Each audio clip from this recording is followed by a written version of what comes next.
Lynette Hernandez is suing her neighbors, Pamela Jackson and Ashley Jackson, for filing false CPS reports and defamation of character. Court come to order. All rise. Have a seat, please. Case 2176, Hernandez versus Jackson. Thank you. You're welcome. Ms. Hernandez, you and the defendants are neighbors. Yes. You more recently moved into the neighborhood? Yes, on February 25th of 2022. And you've been living there for about a year. Year and a half. I have complaints and cross-complaints. Each one of you are claiming that the other is guilty of harassment. The defendant, in addition to the harassment, says that there was an assault on, that would be on you? Me. On you, by the plaintiff. Yes. And false police reports, reports to Child Welfare Administration. Each one of you is requesting serious damages as a result of this ongoing harassment and assault. And I gather from reading the papers that when you moved in, the whole bad feeling between neighbors started because of a parking space. Would that be correct? Correct. So your car is the white car. Correct. Tell me about the problem when you first moved in with the car, and go over to the chart. Okay. So a month after I moved in, I politely asked Pamela if she Just a can... second. Pamela, that would be you. Yes. Your last name is Jackson. Yes. Okay. So you asked Miss Jackson, whose car is the car parked in front of yours? Yes, this one. Okay. So you said to Miss Jackson, go ahead. I told her if she could please scoot up. We were both pulling in at the same time. We were coming back at the same time, so I thought I could politely ask her if she could just scoot up. I don't know what that means, and perhaps other people do, but I don't. You asked her to move her car.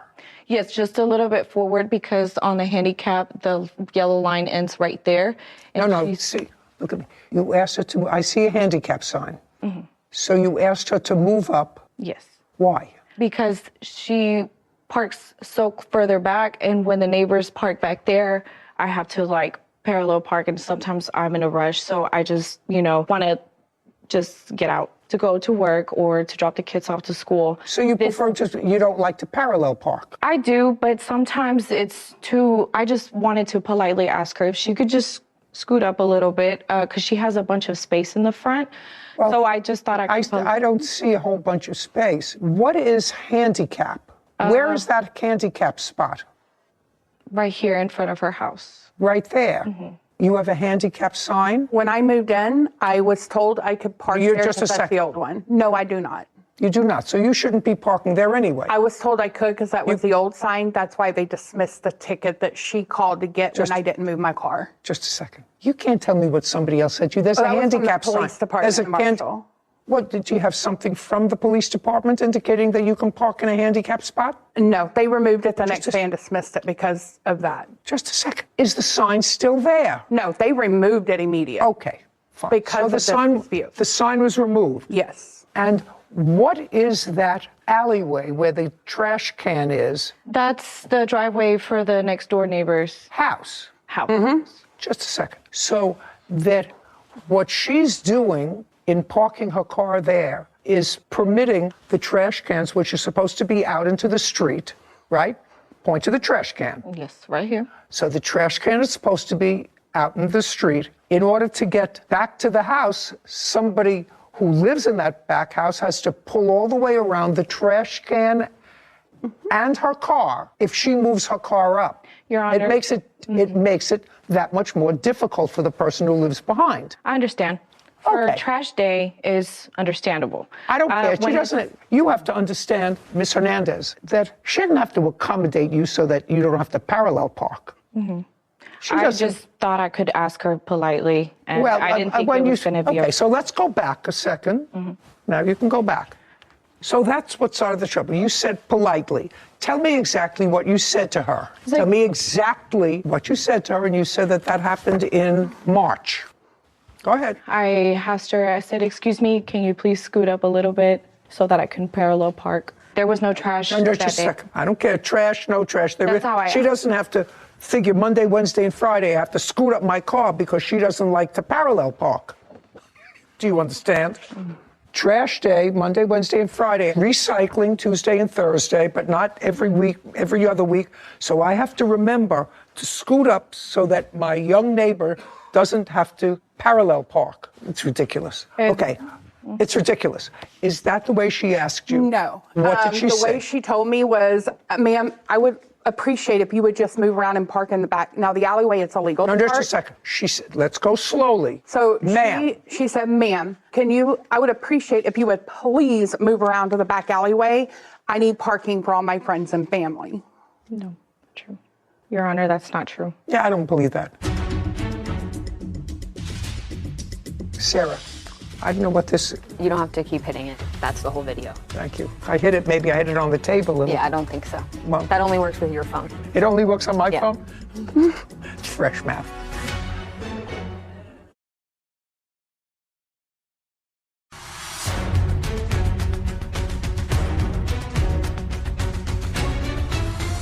Lynette Hernandez claims her neighbor, Pamela Jackson, filed false CPS reports and defamed her. Pamela is countersuing for an assault. Okay, she asked you to move, and you said to her, your response to her was, it's a public street, I'll park where I want to park. I tried to explain to her I have arthritis, so if you'll see, I park where I can walk around my car and go up the walkway. I don't care, you don't have to justify it to me, I asked you the question. You responded what? What did you? The way I responded was Think.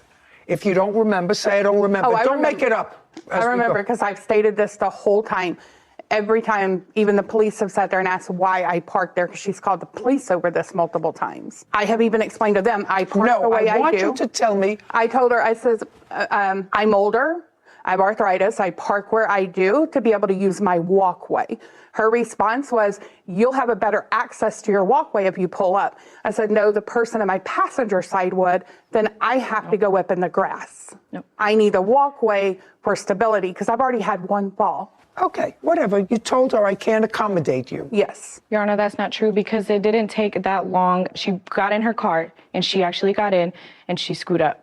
And she moved up a little bit. She moved up a little bit because the trash can wasn't there. Okay, so you asked her, ma'am, could you move up a little bit? And so what you're telling me is she accommodated you. She did. And she didn't say anything to you. So I thought it was okay. And then what happened? And then whenever I was parking, I got off and I told her, I was like, thank you. And then that's when she got upset. No. In March, what you're saying is you asked her to scoot up, and she did. And she did.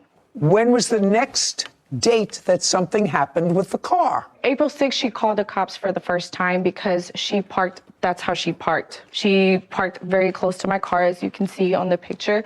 She started parking close to me like that. She called the cops for the first time. Just a second. That photograph was taken April 6th? Yes, ma'am. Of 2022? Yes, ma'am. Okay. And you were parked right in front of your house? Yes, ma'am. First. And she parked in front of you?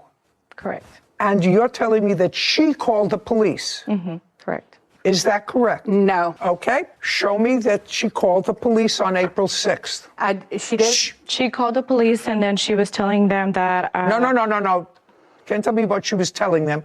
I want to see where she called the police on April 6th. She said she didn't. Is that what you just said to me? I called the police. I'm not the one that parked. I was already parked there when she pulled up on me. I called the police because she tapped my back end before she pulled back. Incorrect. Okay. So you were parked there already? I was already there, and it's an ongoing issue for months. She would pull up on me and sometimes tap my bumper. And you were in the car? I wasn't in the car. I was inside. So you just saw her park very close to you? I saw her tap my bumper. Okay. And that's when you called the police? Yes. Okay. And she knew because she was recording me calling them. Do you have that? It's even on her TikTok. I'd like to see. I do because she was lying to them and said that I hit her car and I did not hit her car. Which shows she was the one pulling in. Well, but the scenario that she's telling Miss Hernandez, that she's telling me, is different from what you told me. So let's get it clear. Was her car parked there first or yours?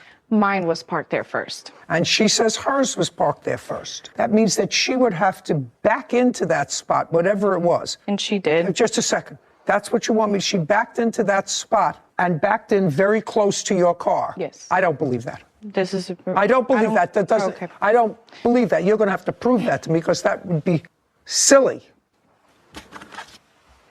I see what you're showing me. What you're showing me is consistent with the car's being very close together. But you want me to believe that she actually backed into that spot. She did. It's a video? Here. Your Honor, she did park like that day. Yeah. I hope this video will show me that. I don't know what this, Sarah. Yeah. Am I getting the whole?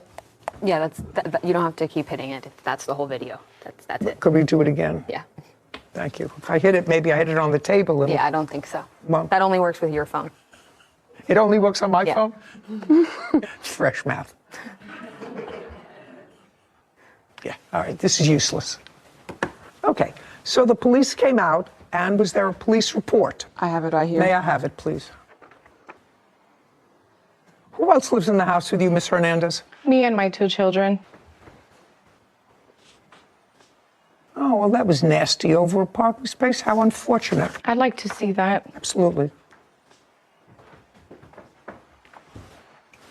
Thank you. Oh, yes.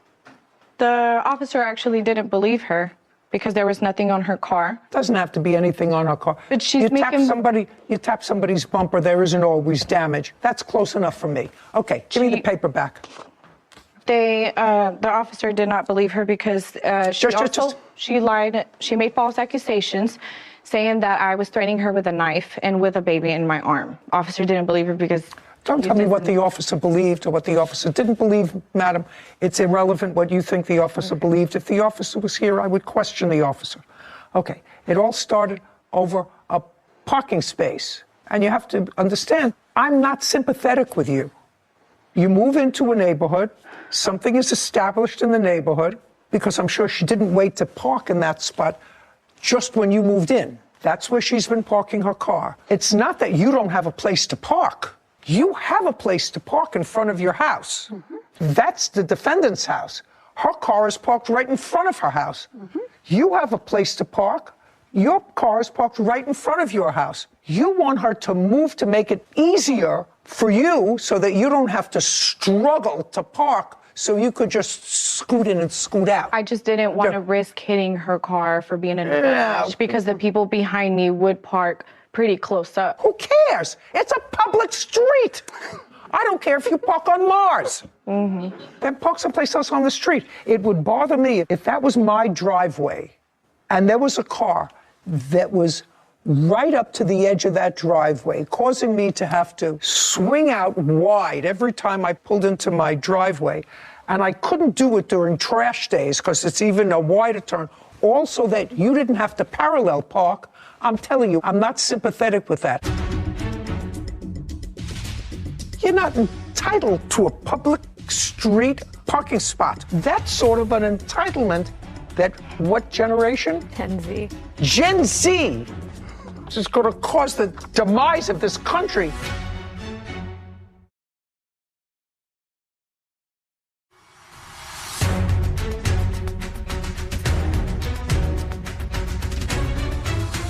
Lynette Hernandez has accused her neighbor, Pamela Jackson, of defaming her on social media. Pamela claims Lynette assaulted her with a trash can. Okay, how old are you? I'm 27. You're 27. Well, that makes sense. have- Is that called Your Honor- Gen X? Is that a Gen X? What is that? I think it's a No, Gen that's Z. Gen Z. Gen Z. Yeah. Gen Z, yes. Your Honor, There's a whole bunch of entitlements with Gen Z people. Your Honor, Painful I don't think generation. it's. Just a second. Your Honor, I don't think it's fair that she has called CPS on Just me. a second. We're not talking about fair. Right now, we're talking about parking. Well- right now, we're talking about what precipitated this bad feeling. And I agree with you. We'll get to the rest of the harassment. But what I'm telling you is you're off base here. You're not entitled to a public street parking spot that may or may not inconvenience somebody else. You have a spot in front of your house.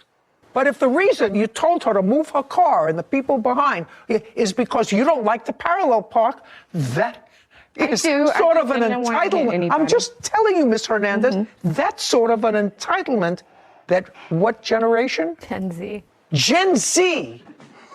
This is going to cause the demise of this country. There is no entitlement to park right in front of your house, comfortably. There's no entitlement to that. You wanted that, you should have bought a house that had a garage. If that started the problem, I'm telling you that you were wrong. She has that a garage. That doesn't give her license to do bad things. Now, she can call the police if she thinks that you touched her car, which you probably did. You didn't damage it, but you probably touched it because you were annoyed, because that's a constant source of irritation. So I'm not concerned about calling the police. Understand this. I'm concerned about calling CPS, because that's one of the issues here. And Miss Jackson, I believe, in her answer, said she did, in fact, call Child Protective Services. And I've just actually a got second. evidence. Just Why? a second. You called Child Protective Services when? I made a call in August. Was it August or September? If you don't remember, you don't remember. You made a call to Child Protective Services Twice. based on 2 times. Twice. Well, there was the most recent one, so it's 3. So the first Just one. a second. So you called Child Protective Services 3 times? All 3 times, and I've got video evidence to why. Okay, I'd like to see the video I evidence. should pull that up. One of them has to do with the fact she was inside and I'd been outside changing batteries. I went to verify my cameras, picked up the audio. She had been yelling at her daughter, threatening to beat her up. Okay, just a second. The first time you called Child Protective Services was in August or September of 2022. Correct. That's what you said. Why did you call Child Protective Services the first time? The first time was I saw her kind of shove her daughter backwards. You have that on tape? Did you find the tape on that one? Yes. I'd like to see it. Your Honor, they did not call CPS in August. Just a second. She says she did. August or September. So she's trying to claim earlier that I called in February, but that wasn't me. She had another situation going on. She even told the cop if it hadn't been for her telling me not to move my car, she wouldn't believe I was the one that called. Okay. Because she called the police on that.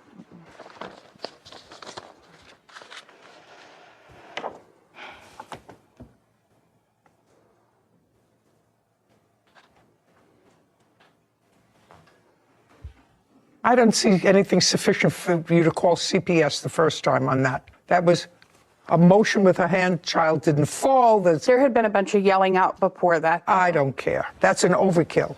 What's next? When's the next time you The called? next time I called, and she's got the video, she can pull up for you.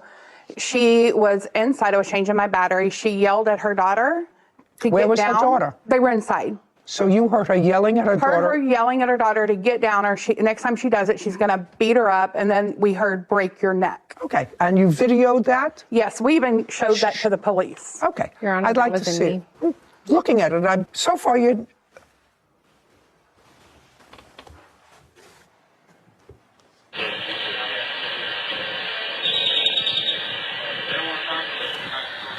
You hear anything?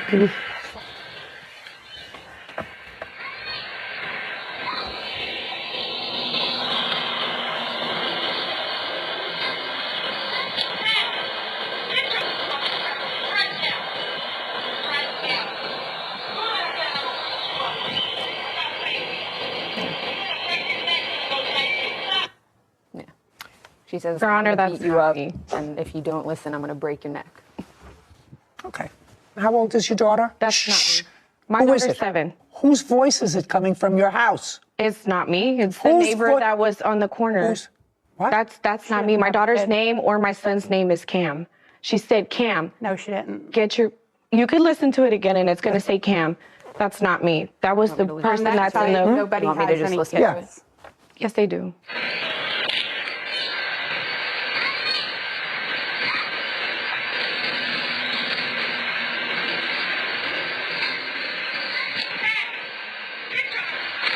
I think she says, hey, get off the couch right now. I'm going to beat you up. Stop playing. Okay. I'm going to break it. Oh, she says, you're going to break your neck. You're going to break You're your neck. going to break your neck. Yeah.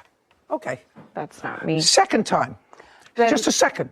Second time. Would I, based on that, she didn't say, I'm going to break your neck. She said, you're going to break your neck. After she threatened to beat the child up, I'm actually a victim of child abuse. I'm sympathetic with that, and I'm sensitive to that. I still think that that's a little bit of overkill, Miss Jackson. Let's go further.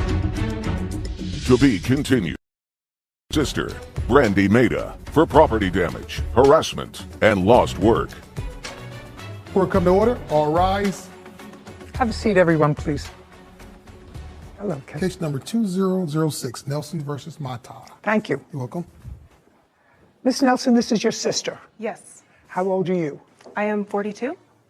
43, almost 44. Oh, so are you the only two sisters? We have some half-sisters, but yes. Or are you the only two full biological sisters?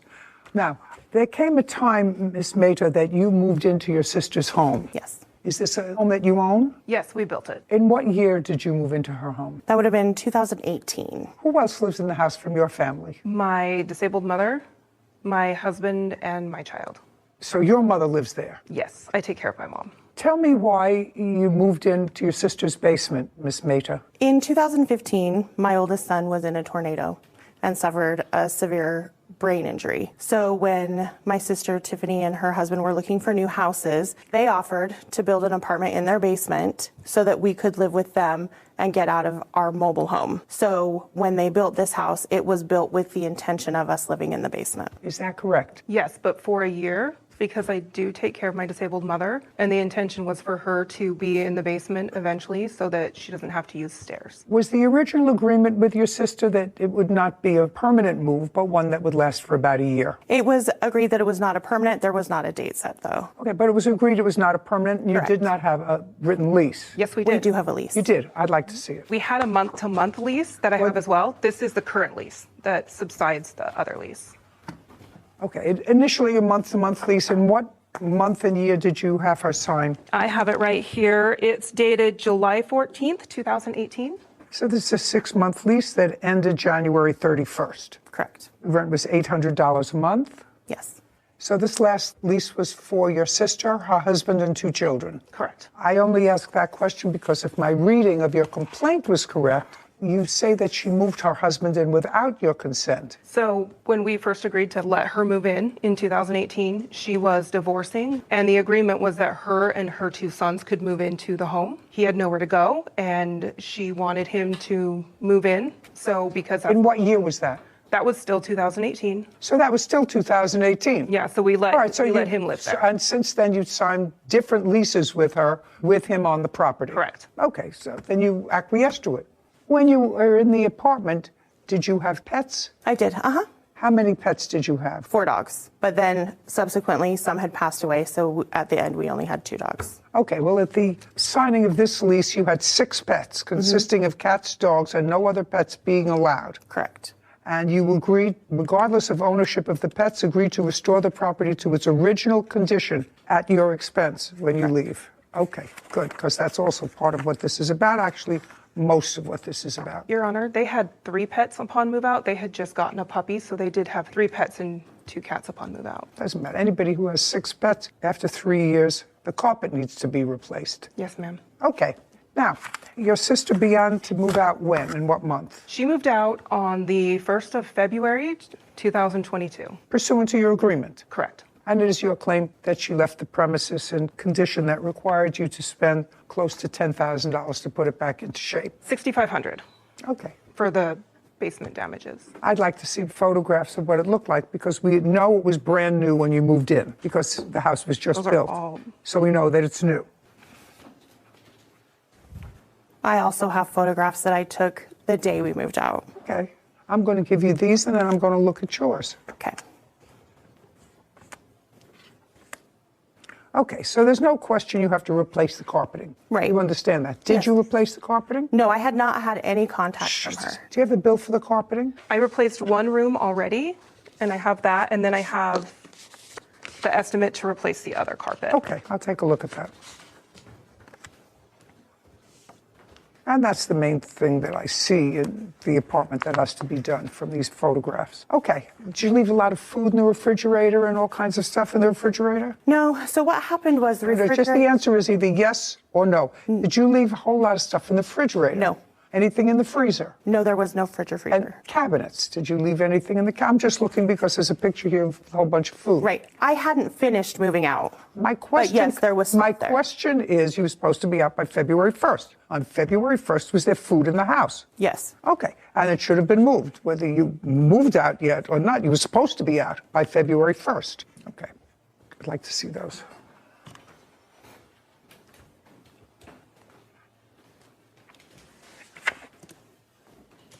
So you replaced the carpet in what room? One of the bedrooms, so my mom could move down there so she could not use stairs. Okay.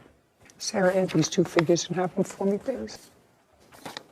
And I don't know what this is a photograph of. So the bags that were left in the home, there was ice cream that was left in those bags, and it had leaked on my flooring, and we moved it outside, and that is the rotted food from the bags. Okay, do you know how that happened? I don't. I haven't seen that. Okay. May I see photographs, please, that you took on the day you moved out? Yes. I have that total, Judge. $4,129. $4,121? 29 29. and 21 cents. Thank you. Is this after the carpet was taken out? Yes. Kevin, can I please see the photographs that she took?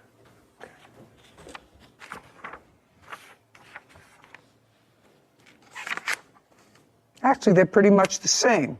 Not terrible. A lot of it is ordinary wear and tear, except for the carpet. So that's $4,129. The only other thing that I'm questioning is that I saw these rocks, and I want somebody to explain these rocks to me. So because of the water level, if you go out the downstairs patio, there's rocks there to prevent the yard from sliding. Getting wet. So some of the rocks were moved. They're supposed to all go in a line, and they go down and over.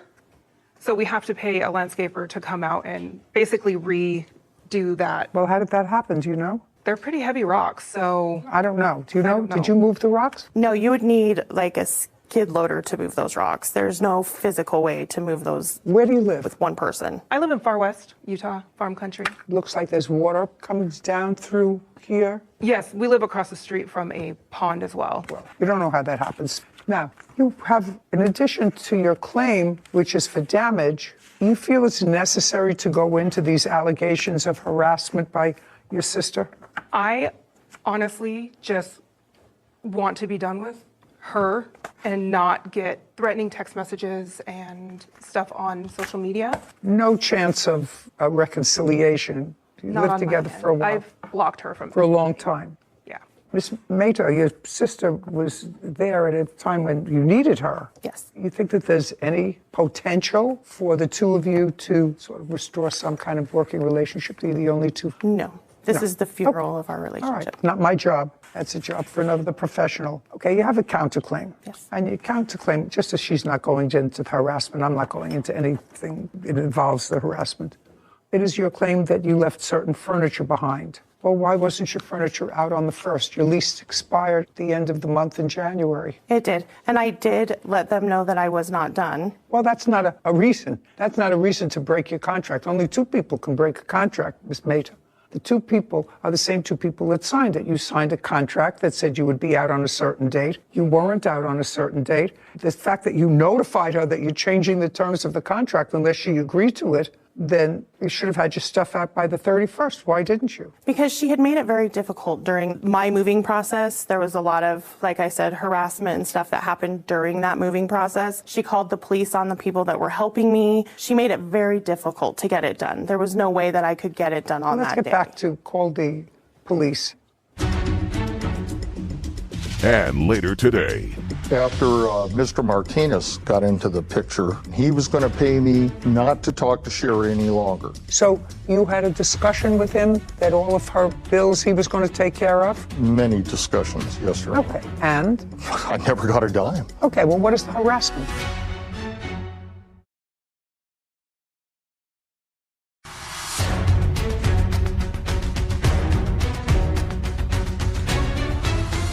Tiffany Nelson claims her sister, Brandy Mehta, owes for property damage after living in her basement. Brandy is countersuing for the return of her belongings. Who did you have moving you? I had my best friend, Brittany, was helping me.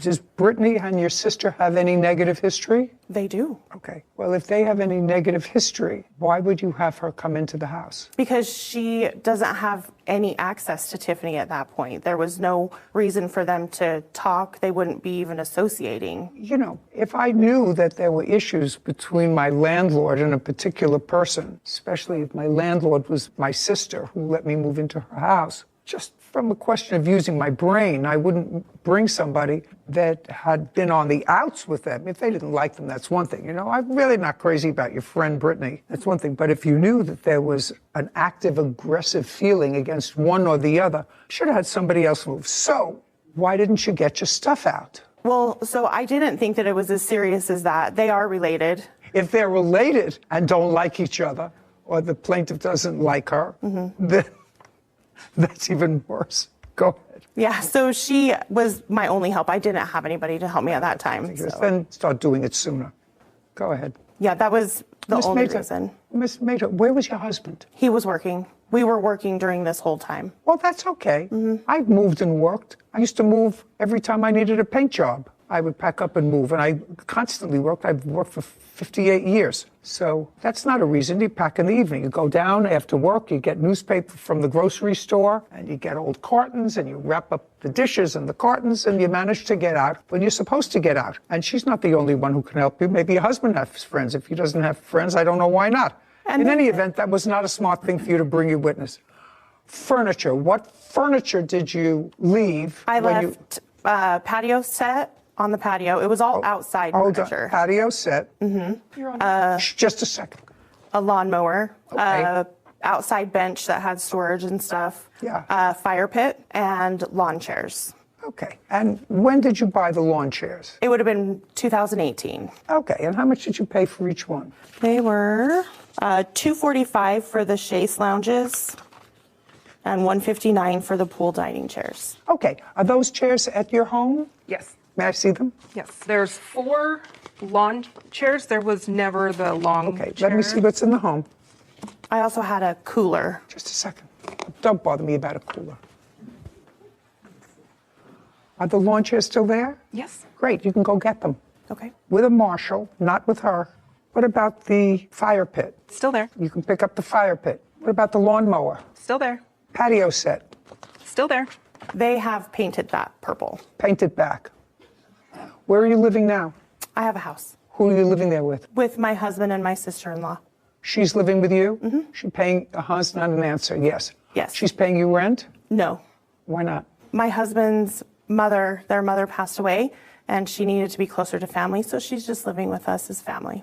Okay. You're going to get all the property back that you say you left there. And you can do that within 5 days on notice to the plaintiff with a marshal. Just give him a copy of the order that will give you inside. Okay. With regard to the renovation of the house, she has to put the house in reasonable condition. Most of these other pictures demonstrate some wear and tear that you would have to do. Painting and plastering after 3.5 years, but the carpeting had to be replaced, $4,129. Judgment for the plaintiff. Thank you very much. We're finished. This court is adjourned.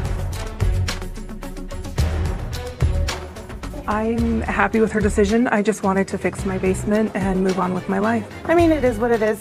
There's nothing to do. You know, I think we were both at fault. Go back home, fix my house, and honestly have nothing to do with her again. If she had come and talked to me like a normal person, we could have figured this out without this. No, I'm completely done. I would like to not be inappropriate, but she's just not a good person.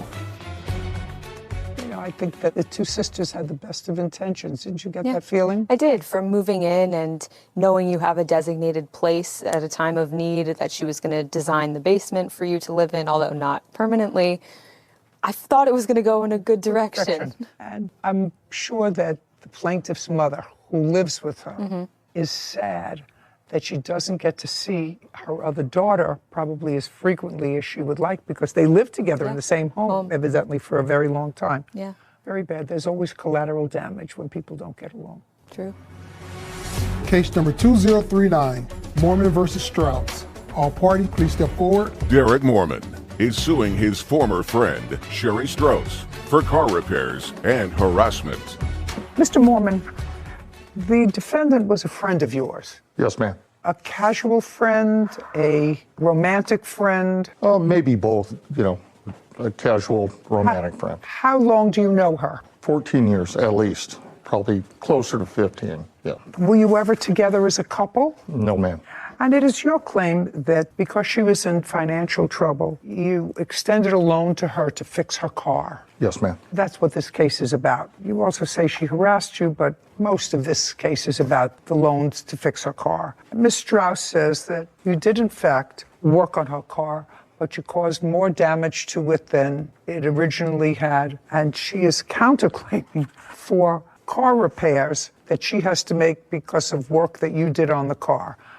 Who is this person? My fiance. Okay, he's not a mechanic. No. And who is the woman? She is the property manager of the motel that I'm living in. So you don't have a mechanic to testify today to anything? No, I do have.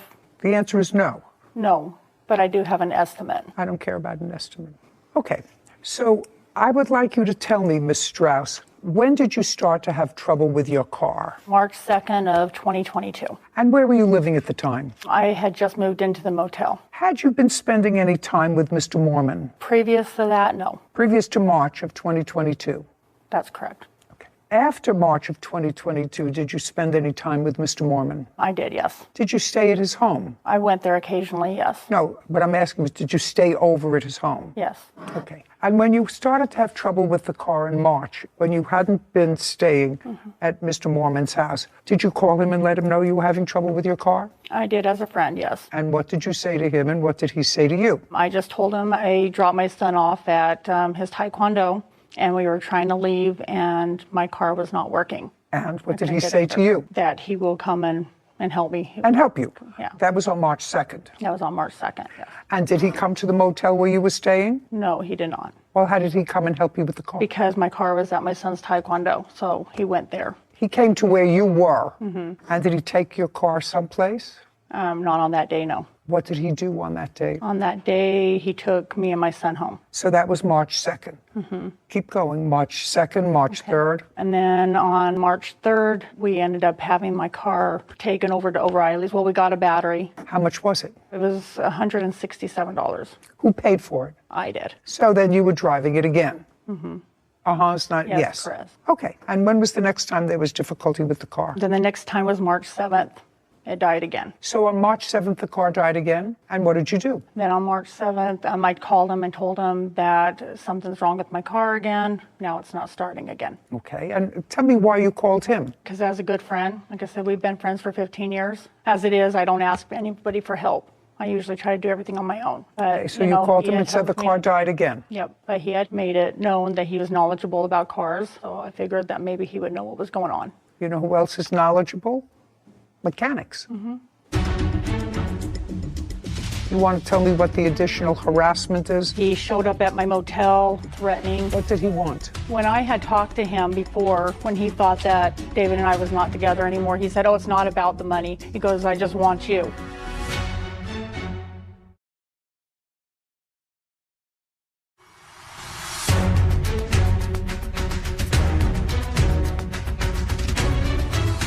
Derek Mormon says his former friend Sherry Strauss owes for car repairs. Sherry is countersuing, claiming Derek damaged her car, trying to fix it. Okay, so on the 7th, you called him again and said, I'm having trouble. What did he do? Then on the 7th, I had to go to work, so I had another friend take me to work. He came and picked me up from work, and we took my car back over to O'Reilly's, took the battery out, had them test it. The battery had been drained. Figured it was the alternator, got the alternator. He put the alternator in. Who paid for all of these repairs? That's what it's about. I paid for them. So what is he suing for? Because later on, my brakes and rotors went out and I got a flat tire. So at that time, yes, I did call him and let him know. On what date was that? That was on April 16th of 2022. Okay. Well, right now it's gone on the fritz on the 2nd, the 7th, and April 16th. So that's a lot of aggravation. So on April 16th fiasco with the car and the repairs, how much was that? $234. Who paid for that? He said that he would pay for it. He originally told me that his mechanic would allow me to make payments. And when we went to go pick it up on April 22nd, found out that that was not the case. Okay, so he wasn't going to allow you to make payments, No. which mechanics usually don't. So how much was the bill? So the bill was $567.91. And he paid for that because they wouldn't let you make payments? He paid for that because he knew I was... No, not he knew. You were originally going to pay for that and make payments. Yeah, I was just a gonna make second. payments. You were originally going to pay for it and make payments. You found out that you couldn't make payments, so he said, fine, I will make the full payment to the mechanic. Yeah. But it was always your intention to pay for the repairs of the car, only you wanted to pay for it in a slower fashion. Right, I was going to make the payments to the mechanic, yes. Right, okay. Yeah. What I want to know is, did you pay him back any of the $567? I gave him $300 to help him with rent, but Just a second. Tell me when you gave him $300 for rent. I gave him the $300 on April 29th. That was after you picked up the car. Is not an answer. Yes, ma'am. Did she give you $300 for rent? No, Your Honor, I don't need anybody to help me pay my rent. Do you have any proof that you gave him $300 for rent, a withdrawal from a bank, or anything? No, I don't, Your Honor. Okay, so far you owe $567. Is that what you paid for her in April? No, Your Honor, I paid $674.76. May I see it, please? Yes, ma'am.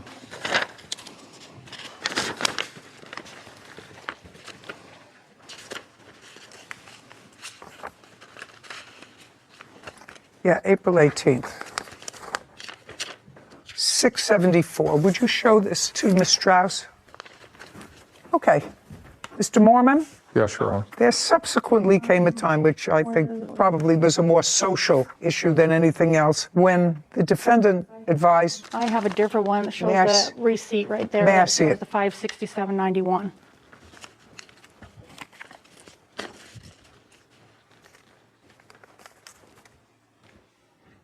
Well, I actually am not understanding this. He paid for this with his Visa card.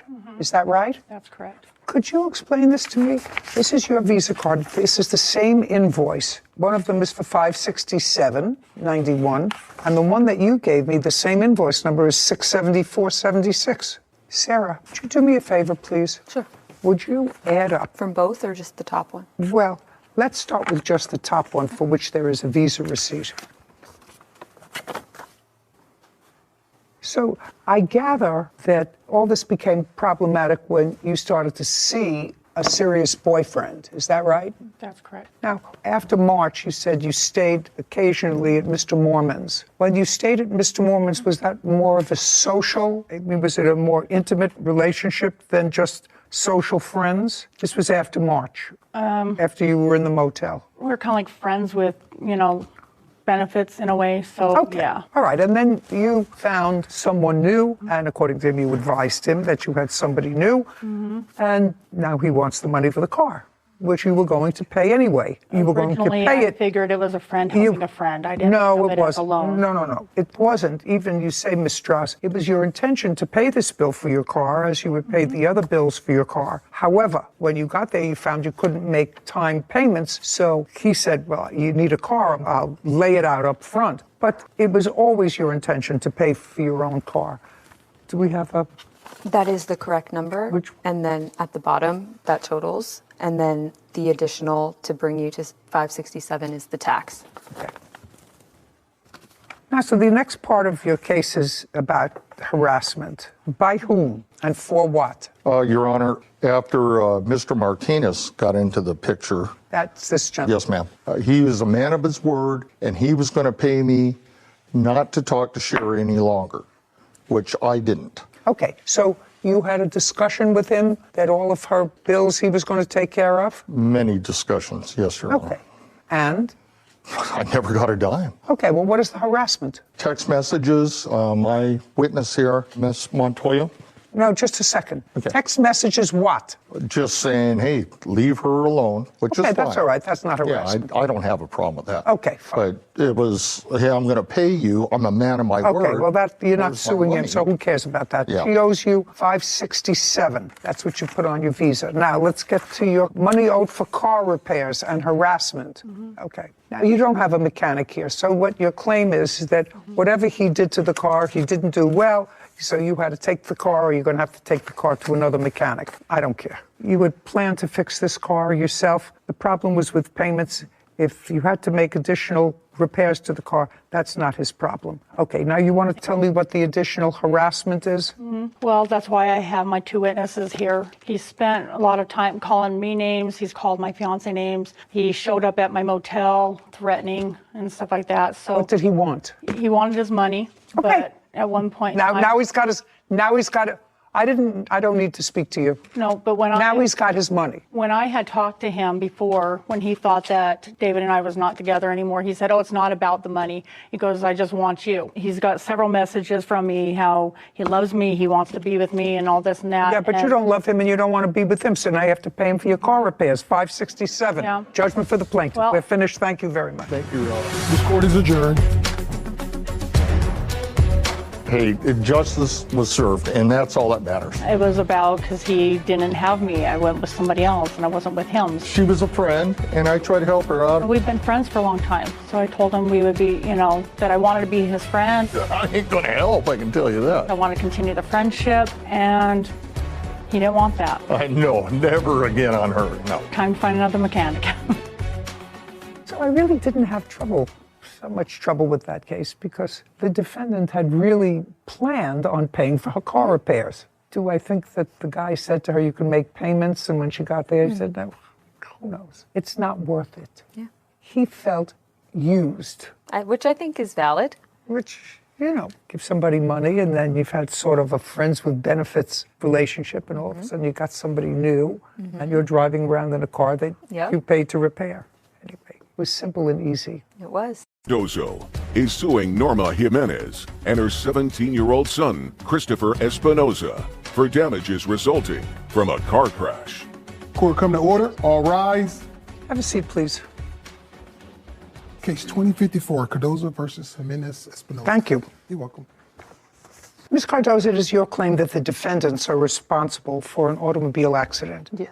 that both totaled your car and injured you and your child. Yes, Your Honor. When did this accident happen? What date? On May 6th, Friday, 2022. What time of the day? It was around 7:10, 7:20 a.m. Where were you going? I was going to drop off my son to his babysitter Then where were you going? at work. Is that your regular route? Yeah. Your last name is? Espinoza, How old are you? 17. You were driving that morning? Yeah. Yeah is not an answer. Yes. Yes is an answer. Who was in the car with you?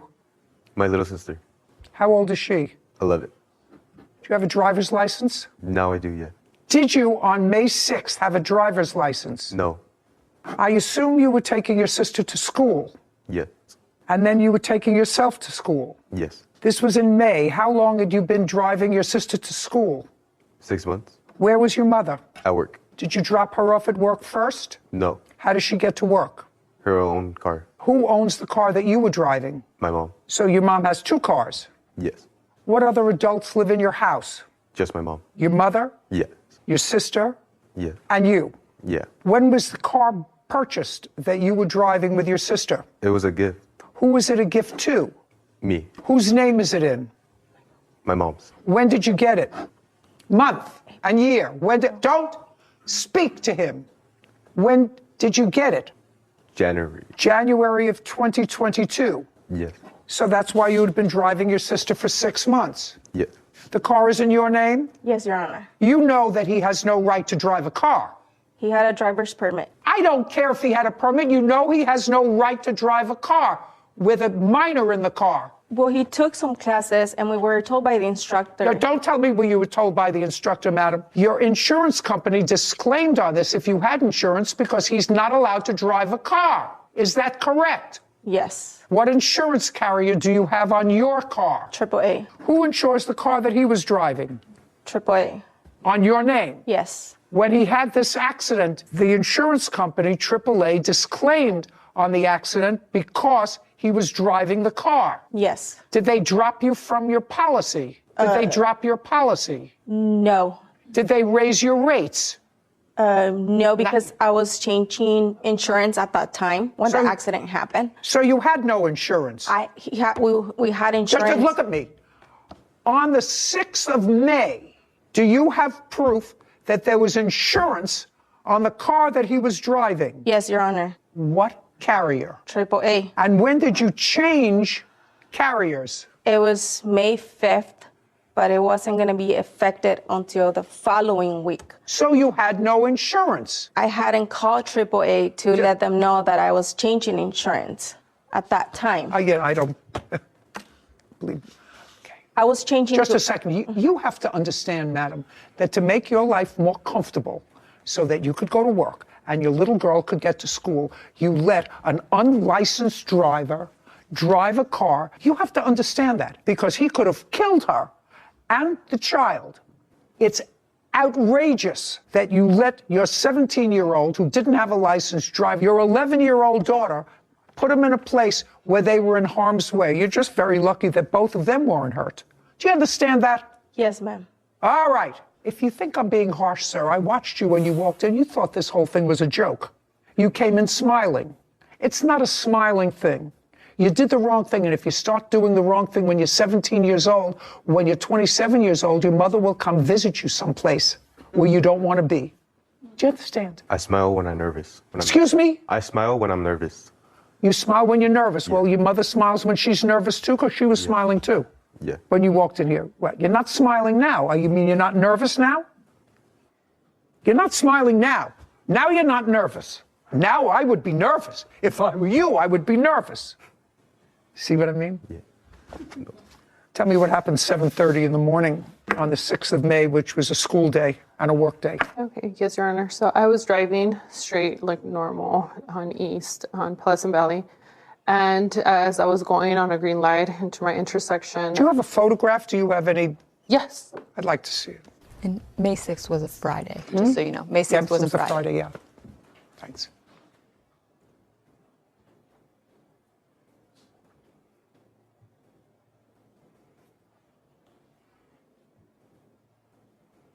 Your car is the red car? Yes, Your Honor.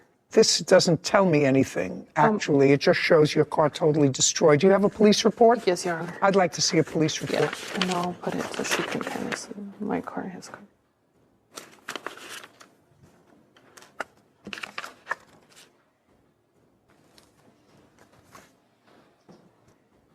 This is the diagram that the police prepared. Yes, Your Honor. So you were going straight? Yes, Your Honor. And he was making a left turn? Yes, Your Honor. And you were through the intersection? Yes. Looks as if you were through the intersection. About to be. It was like in the middle of the intersection. What kind of citations were you issued, sir? Just without a license. What? Without a license. Okay. I'm just letting you know, Ms. Jimenez, the plaintiff had visible injuries that the police noted.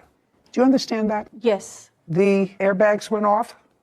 All of them, Your Honor. Other than the marks that you had on you as a result of the seatbelts and the airbags going off, did you have any other injuries? So that was actually my son. That was your son? Yeah, that was my son because of the seatbelts. Mine were both of my arms because when the airbags deployed, it crushed all my side. So both of my arms were bleeding. You were making a left turn? Yeah. She was going straight? Yes. You had a green light, but she was going straight and she had a green light. Do you understand? Yeah. That means you can't left turn. If she's going straight, that means she's got a green light. That's what it was. And you have to wait until she goes before you make a left turn. Yeah.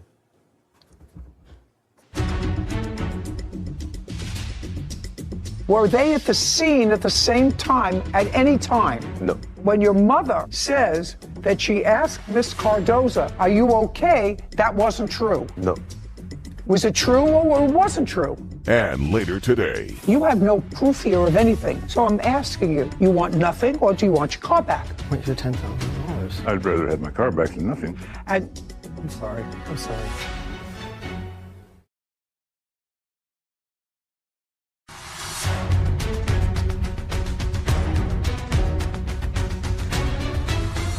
Paulina Cardozo claims Norma Jimenez and her 17-year-old son, Christopher Espinoza, owe for damages resulting from a car crash. Okay. Now, when you got there, you started to yell at her. You want to tell me why? You want to tell me why you were yelling at her? I didn't even yell at her. I got to the place, and then there was somebody waiting for me and told me that she had just hit them, like the person that there was a You witness. can't tell me. Yeah. There was somebody He that saw hit, he hit her. well, there was somebody that saw the accident, but that person unfortunately couldn't be here. Okay. But I'm asking you why you were yelling at her. Were you did you have a conversation with her? I never had a conversation with her. I just asked her, "Are you okay?" And then she said, "They're taking my son to the hospital." That's all she said. And when I got there, the firefighter told me. No, don't tell me what anybody told you, madam. Don't tell me what anybody told you. You called your mother? Yes. You used your cell phone? No. How did you call her? My sister. You used your sister's? Yes. And she came right over? Yes. Miss Cardoza was there when your mother got there? Yes. You want to answer me? Did your mother and Miss Cardoza, were they at the scene at the same time at any time? No. Before she was taken to the hospital? No. When your mother says that she asked Miss Cardoza, "Are you okay?" that wasn't true. No. Was it true or it wasn't true? It was true. It was true, so that well, how did she communicate with Miss Cardoza if she didn't ask her, if she wasn't there? I'm going to ask you again. Was your mother at the scene when Miss Cardoza was also at the scene? Yes. And did you tell your mother that the accident was Miss Cardoza's fault? No. What did you tell your mother? That we got in a car accident. She didn't ask you what happened? Come on. Yes. Come on. Your mother asked you what happened. Yeah. And what did you tell her? What happened? Well, let me hear what you told your mother happened. I was going in East Pleasant Valley Road. I put my left turn signal to go to the left turn lane. You were in the left turn lane? Yes. And? I waited to turn and turn. And? I was there and she swerved in and hit me. She what? She swerved in and hit me. She swerved and hit you while you were making a left turn. She swerved into you. That's what you told your mother? Yes. Yeah. Judgment for the plaintiff in the amount of $10,000. We're finished. This court is adjourned. I feel like she was very fair. To my understanding, what they have told me is like he was allowed to drive. It's been a hardship for us. And that's why I let him drive. I was scared. I didn't know if he had broken something or something worse. I only asked her, "Are you guys okay? Like, what happened?" Somebody told me that it was you that hit them. Till this day, it's haunting. My son doesn't like to get in the car anymore, so it's draining. He wasn't even cited for the accident. He was cited for not having a license. I think she thought it was my fault, and I feel like she still thinks it's my fault, but it was not my fault. She was the one that hit him. You need to have insurance, and you need to know how to drive. I'm glad it's over. This is a public service announcement to the governor of the state of California. Do everybody a favor. Propose legislation that mandates that if you drive without a license as an underage driver and you're caught and or have an accident, you are ineligible to get a driver's license until you're 25 years old. That would probably be a deterrent for some people. Something is wrong with the system. Those are my words for the day. Case number 2061, Laura versus Burke. All parties, please step forward. Michael Lara is suing car seller Donald Burke for a vintage car title. Mr. Lara, Yes, Your Honor. you had a truck, Yes. and that truck was a 2007 Yes, Your Honor. Nissan Frontier. Correct. When did you purchase it? I purchased it in 2019 From whom? from a private owner. I don't have his name, but I purchased it over on an auto app. So you found it online? Yeah. So it's still online. How much did you pay for the car in 2019? In 2010, I paid $10,000. I don't believe that. Let's try it one more time, Mr. Lara. Exactly how much did you pay for the car in 2019? $10,000, Your Honor. Show me a bill of sale. I don't have that bill of sale from back then. Okay. I have only the title that I had. Okay. Let's assume for the moment that that's almost accurate because the truck is now worth somewhere between $8,000 and $9,000. So that would be a depreciation. So now it's worth $8,000. Okay. You decided to sell it. Correct. To trade it? And you put an ad online to sell it? Yes, I did. You, Mr. Burke, had a 1947 classic Chrysler sedan. Yes. When did you get that?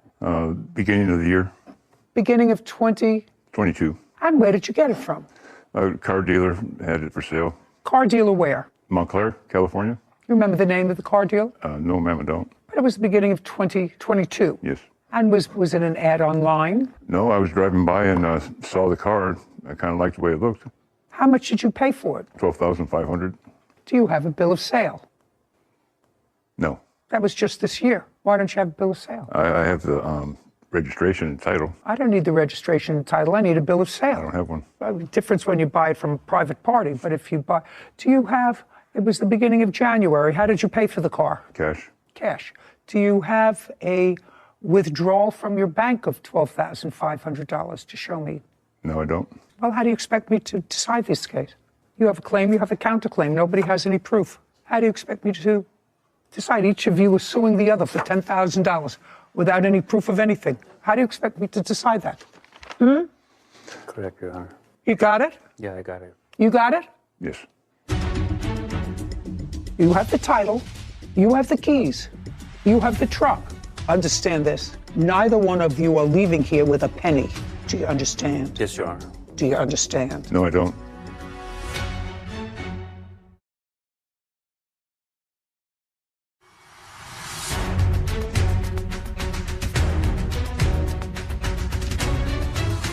Michael Lara claims car seller Donald Burke owes him the title to a vintage car. Donald is countersuing, claiming Michael broke their agreement. Okay. Do you have a car now? Yes, I have a 2001 GMC truck. No. You have his car. Oh, yes, I have his car. Yes, You Your Honor. have his car. Yes. And you have his truck. Yes. What do you want me to do? I wasn't the one that started this.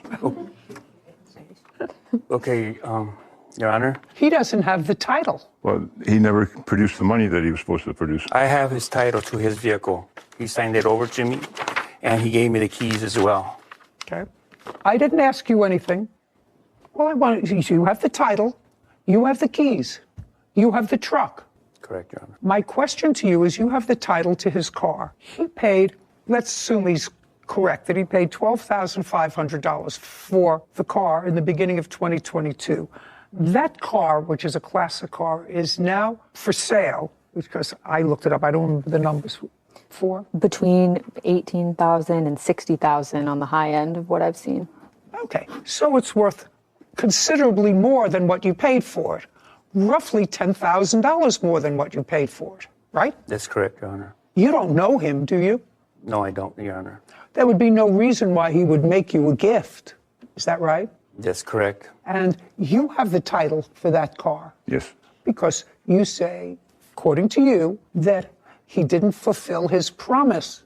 Correct. His contract to pay you an additional amount for it.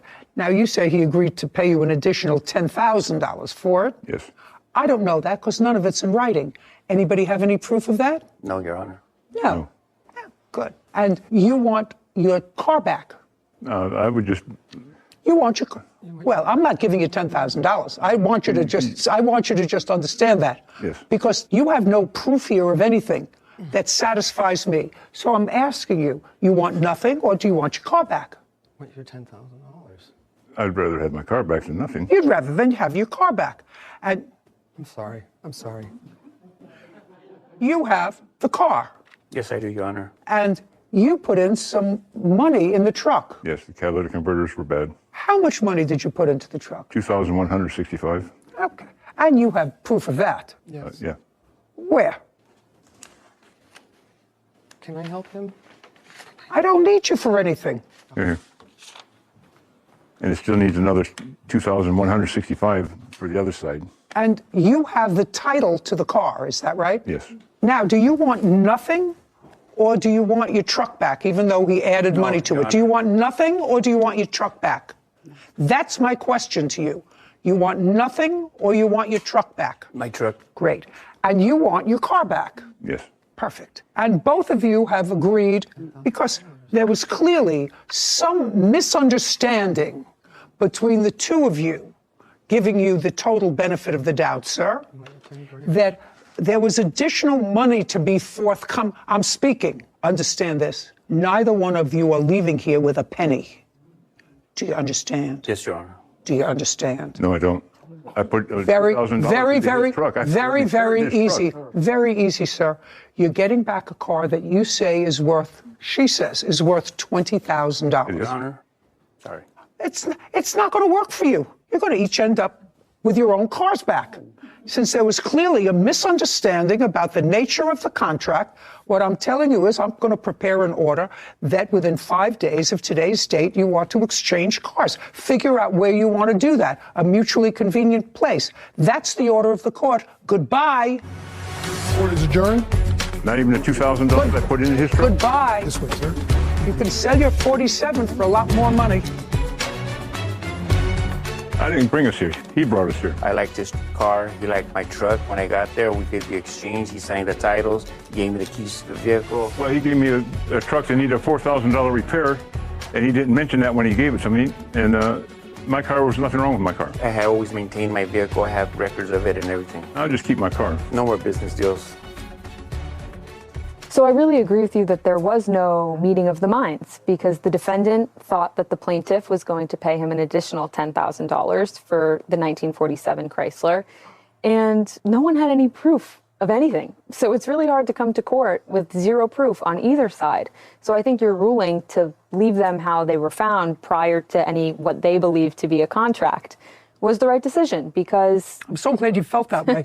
Well, I mean, I was thinking to myself, looking over the papers, what's she going to do with this one? You know, it's hard because with no proof and a he said, she said verbal agreements with tangible items like vehicles, I probably would have done the same thing. I don't know what to make of this. I have nothing to look at, nothing to rely on. And it was so interesting because they both bought these cars recently. Mm-hmm. Neither one of them had bill of sale, said he paid cash, $12,500. Show me where you withdrew the money from a bank. Mm-hmm. The whole thing was suspicious to me. So to me, the easiest thing to do was leave the parties as you found them. As you found them. They had no contract because there was no meeting of the minds as to what the particulars were of the contract. You get your truck back in a little better shape. You get your car back probably in a little better shape.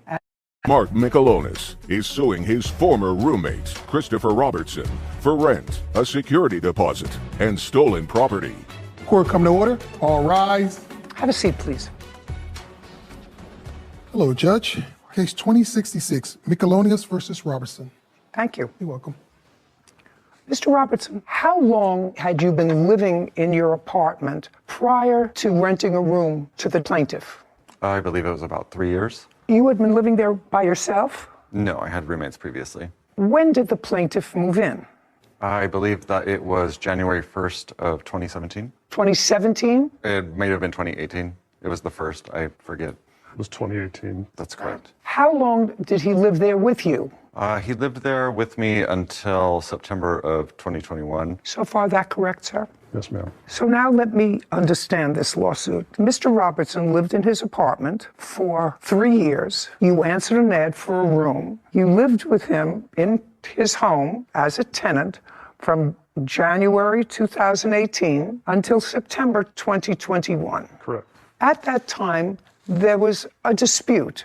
We will get into that in a moment. There was a dispute. During part of that time, Mr. Michelonis, you did not pay rent. Is that correct? During COVID? That's correct. For what period of time did you not pay rent? Well, there was, Give me how many months did not pay rent? There was... You don't have to think out loud. How many months between January of 2018 and September 2021 did you not pay rent? Give me a number. That's a number. 4 months. Some months I paid partial rent. But there were 4 months that I did not pay any rent. 4 months, no rent. And how many months did you pay partial rent? I believe that would have been 4 or 3. So for 7 months, you did not pay your rent. Paying partial rent is not rent. Now, my question to you, Mr. Robertson, is this is an apartment that you rent. Yes. Or rented. Mm-hmm. From January 2018 until September 2021, was your rent current? My portion of the rent was current. What do you mean your portion? My portion that I was responsible for. No, It's your apartment. You're responsible for the whole thing, Mr. Robertson. Yes. Okay? You're responsible for the whole rent. And if what you chose to do was to say to your landlord, listen, I have a roommate, I'm just paying my portion of the rent, my roommate isn't paying his, then your rent wasn't paid. Yes. And I assume that your rent wasn't paid for the same period of time that he didn't pay you his portion of the rent. Yes. Was it for any period of time greater than that? Greater than the 4 months or the 7 months that he didn't pay rent? I went through my bank statements and they went back until, I believe, July of 2020. And that's as far back as my bank app lets me go. Okay. There were more months than that I received partial or no rent payments for. From him? From him. I'm asking you about your landlord. If you didn't pay your landlord, you telling me your landlord didn't file an eviction against you? There were several months that he did pay his full rent. And so that would have meant that the entire rent for that period. Well, I know, but if the rent was not paid, did your landlord ever serve you an eviction notice? No, there was an eviction moratorium in Alameda County at that point for unpaid rents due to COVID. Gotcha. So that would it be a fair statement that you both took advantage of that? He took advantage of it, and so did you. I wouldn't say that it was me trying to take advantage. I would just say it was my inability to cover the entire rent. Your portion as well as his? My portion was always covered. Your portion was covered? Yes. Okay. Now, Mr. Michelonis, when did you move from month and year? It was September of 2021. And when did you leave there? I believe it was the 3rd or 4th week of August of 2021. So you both left the place at about the same time? I left involuntarily, but yes. Well, you left involuntarily because that's what this case is about. Okay, so now I have the structure of it. Do you understand the structure of it? I understand. You understand the structure of it? I just want to make sure that people out there watching understand the structure of it. So you were the rentor, and you had an argument. It resulted in a protective order for somehow some genius put him out of his own apartment because of these protective. You weren't in the hospital for anything, were you, as a result of an assault? No. You have no medical records there of being treated for any injury. It was harassment. Just a minute. Do you know my husband harasses me every day? Every day. I couldn't think of evicting him. I mean, you do other things. So the answer is, you were never treated for any illness. You were never treated for anxiety at a hospital as a result of this harassment. As a result of your allegations, let us say of harassment, Mr. Robertson was ejected from his own home, from which you had not been paying rent. Your portion that you were supposed to pay contractually with him for months because of COVID. Am I getting this story right? So far, I'm not finished yet, but so far, is there anything that I said was wrong? I think that's pretty close. I mean, okay, so that's pretty close. And now, what you are seeking here is, should I say, basically, and I hate that word, basically, but it's appropriate in this case. So all of those haters out there, she used basically, I don't care. It's appropriate here. And I put in the protective order that they were living with me, but they were moving. No. They were living with you. You were living with them. Well, yeah, we were living together. No. You were living with the defendant. He wasn't living with you.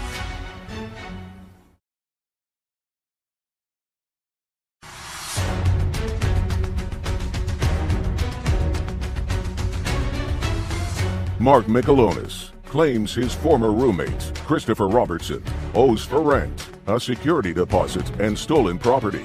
Christopher is countersuing, claiming Mark owes him for rent.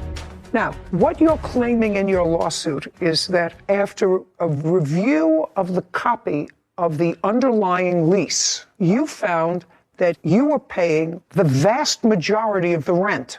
Correct. And so you want a return of that money. That's correct. Under what theory in the law? Well, basically that he defrauded. No, now you can't use a basically. Okay. I want to know what theory is there in the law that says if I own a building and I lease to someone the whole building for $10,000, and then I find somebody who is prepared to pay me, and I have the first 2 floors of the building. 3rd floor is vacant. I find somebody who's willing to pay me $9,000 a month just for the top floor. That makes me a good business person. But unless there is something that prohibits him from doing that. There is, Your Honor. Show me. There's a clause in the lease. No, just show me. Okay. I'm a lawyer. I can read a lease. So the sublease that I agreed to with him incorporates the entirety of this master Just a second. lease. I'd just like to see it, Okay. please, sir. I'd just like to see it.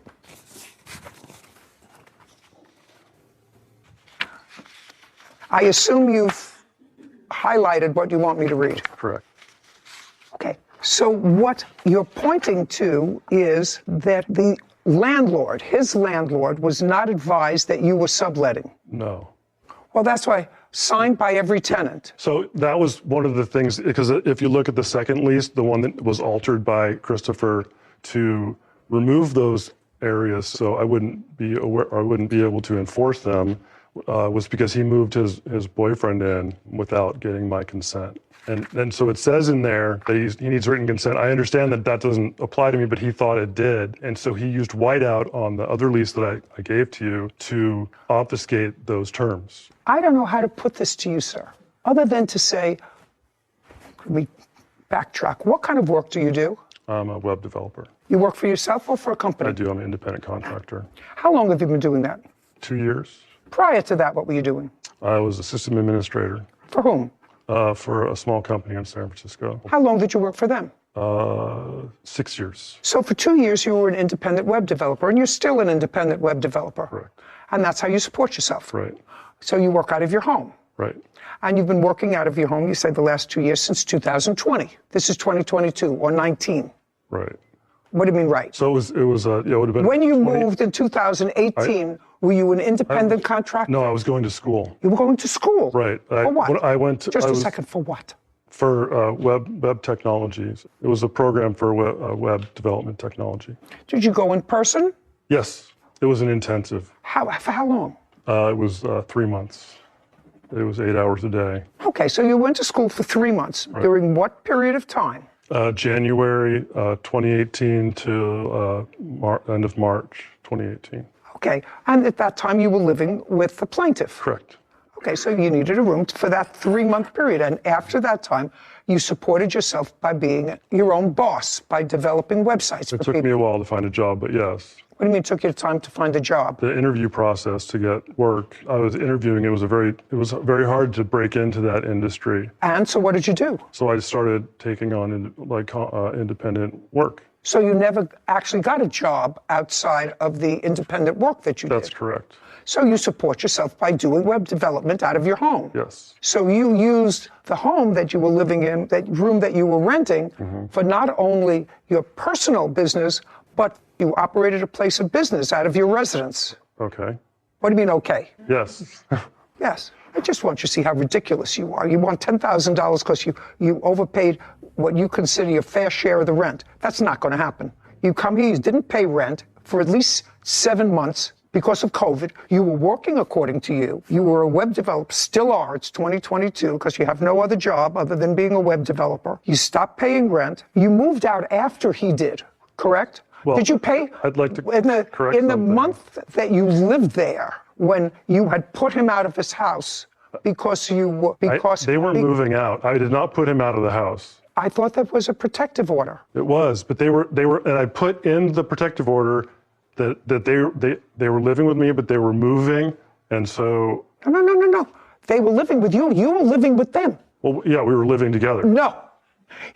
You were living with the defendant. He wasn't living with you. You were renting a place, although you weren't paying rent from him, and the underlying landlord wasn't getting his money, all of his money, because he wasn't getting your money. And what's coming to me is that somebody got stiffed with rent, and that would be the landlord who rented you your place where you were living, because you didn't pay him the whole thing. You didn't pay him the whole thing. And now you want me, you're asking me, to award you $10,000 for overpayment of rent. Your Honor, could I clarify something? The times when I didn't pay rent, I was not working.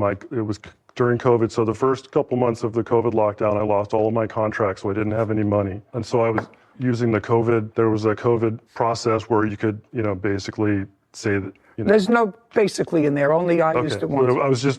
I did not have the money to pay rent. I was not just making money and not paying rent. I would not do that. I was broke. All of my contracts dried up because nobody had any money. I was working for small So what are you companies. suing him for now? The government was very good to you. This is a very interesting America. It's a rent forgiveness, it's a rent moratorium.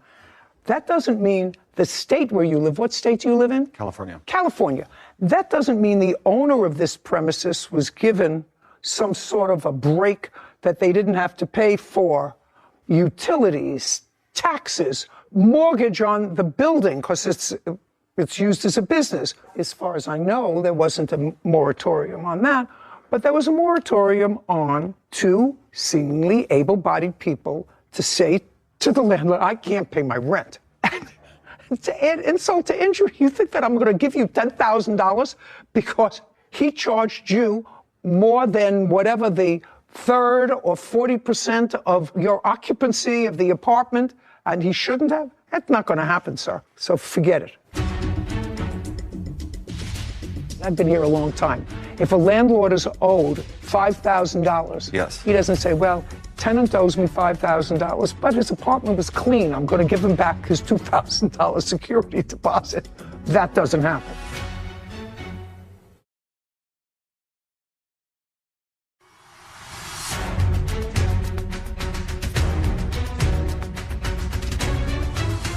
Mark Michelonis has accused his former roommate, Christopher Robertson, of overcharging for rent and keeping his property. Christopher is countersuing Mark for unpaid rent. Now, you gave him a security deposit. That is part of your lawsuit. Correct. So I want you to forget the overpayment of rent because it is ridiculous. Okay. So now let's go to the security deposit part of your complaint. Did he give you a security deposit? He did, Your Honor. Now, he didn't pay rent because of this moratorium on rent. Did you get your security deposit back from the landlord? I did. How much? I believe I got the total amount for the entire apartment, which was approximately $2,000. And how much did Mr. Michelonis give you as a security deposit? He gave me $1,250 for the security deposit plus a $300 pet deposit. Sometimes the pet deposit is refundable. Did you get the pet deposit back? I don't recall specifically if I got that back from the landlord.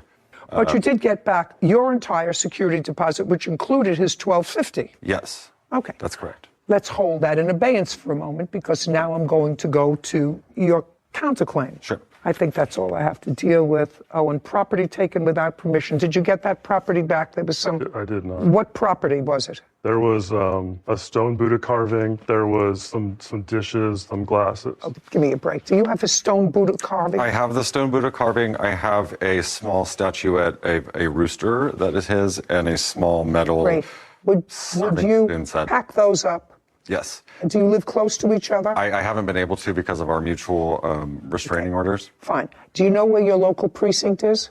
Yes. Where is it located? I believe that the closest one would be downtown for me, downtown Oakland. Okay. You'll find out before you leave today. In 5 days, drop it off at the local precinct. Absolutely. Let him know when, and he could go pick up his Buddha. Yes, I don't want bad in my home. Terrific. Now, money owed for COVID debt is your counterclaim. Yes. Which is what? It is a total of $55.35, I believe. For what? That is the unpaid rent. But you didn't pay his rent, you just told me. Right, and so this is the outstanding balance of the rent that he never paid that I'm responsible for as the master tenant. Oh, no, you just told me that you got your security deposit back. If you got your security deposit back, sir, that means that the landlord is finished with you.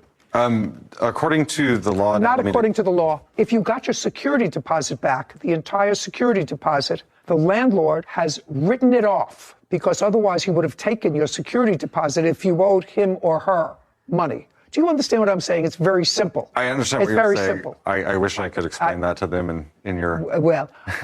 in your manner. I want to tell you something. I've been here a long time.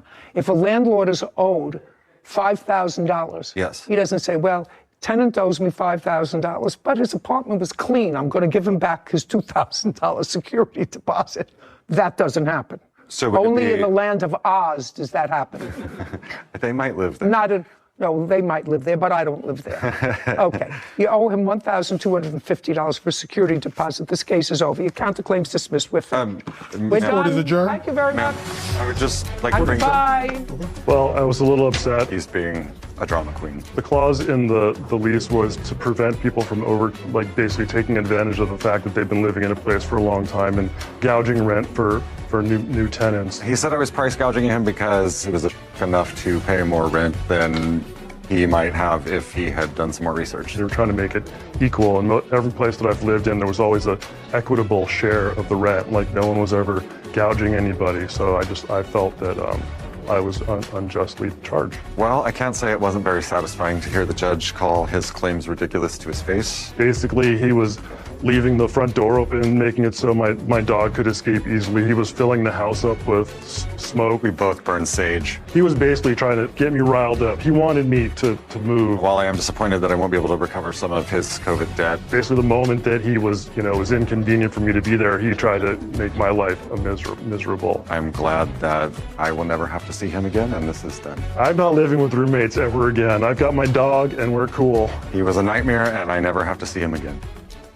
You know, far be it from me to second guess another judge, but it would seem to me sort of outrageous unless there was some sort of a physical altercation. Why anyone, because he clearly was excluded from his house. He left first, and he said, involuntarily. Would anybody exclude the original tenant? The original when I read the papers, I thought the same thing. I thought that was outrageous that they would throw out the primary leaseholder on a lease in favor of his subtenant, which may or may not have been legal to begin with. I can understand it if there was something more serious, but harassment, I just don't understand it. But I didn't. Mine is not to wonder why. Mine is but to do what I do. And I don't think that when you come into a court where you have at least participated marginally in a giveaway, to then come in and say, you know what, there's a technical thing. He wasn't supposed to charge me this much rent because I didn't occupy this much of the apartment, whatever. Ridiculous when you didn't pay rent exactly for 7 months anyway. Suing dog walker Danielle Lancaster for damages resulting from a dog attack. Court come to order. All rise. Have a seat, please.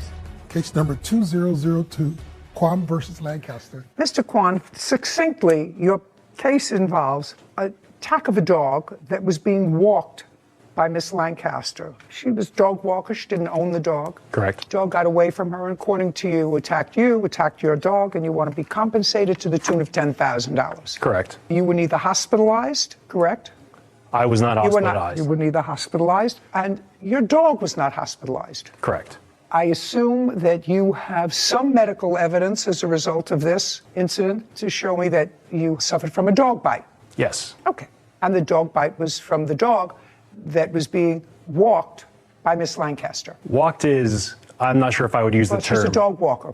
Yes, She's but a it was dog off walker. leash. She's not the owner of the dog. Correct. The incident happened at what date and time? December 22nd, 2021 at approximately 1:30 p.m. And you were walking your dog, which is what breed? A 20-pound wiener dog mix. And you were a dog walker. How long had you been in charge of walking this dog? At that point, it was about a week. What kind of dog was it? I believe it was a boxer mix.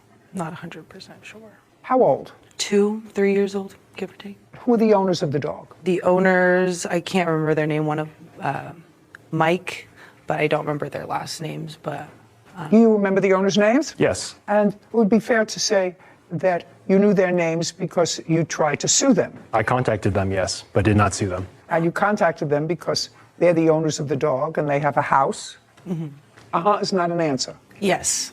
And a house usually has homeowners insurance. Correct. Correct? And after contacting them, and it's their dog, so they are ultimately responsible for their dog, you opted not to seek compensation for your alleged injuries and this attack, but to sue the dog walker. Correct. Just my own information, Mr. Kwan, do you want to tell me why you did that? Yeah. So per California strict liability law, anybody who takes physical ownership or responsibility for a dog is also responsible for any sort of attacks or damages it causes while they are responsible for that dog. Regardless Okay, just a second. So what you're saying is in the state of California, if you are walking a dog, and she says she was walking this dog for a week, how many times a day, every day?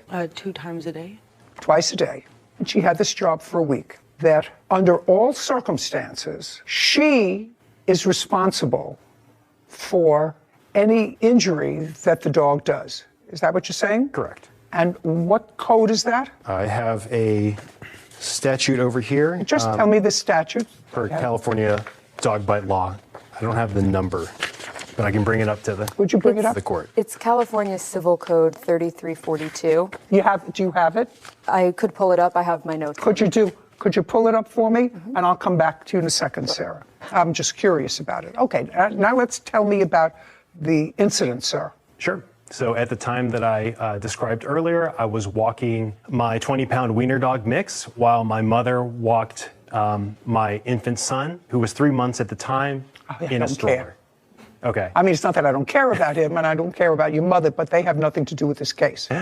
Well, they do have something to do with this case because when we turned onto the block, I turned and I saw an off-leash dog roughly 3 times the size of mine.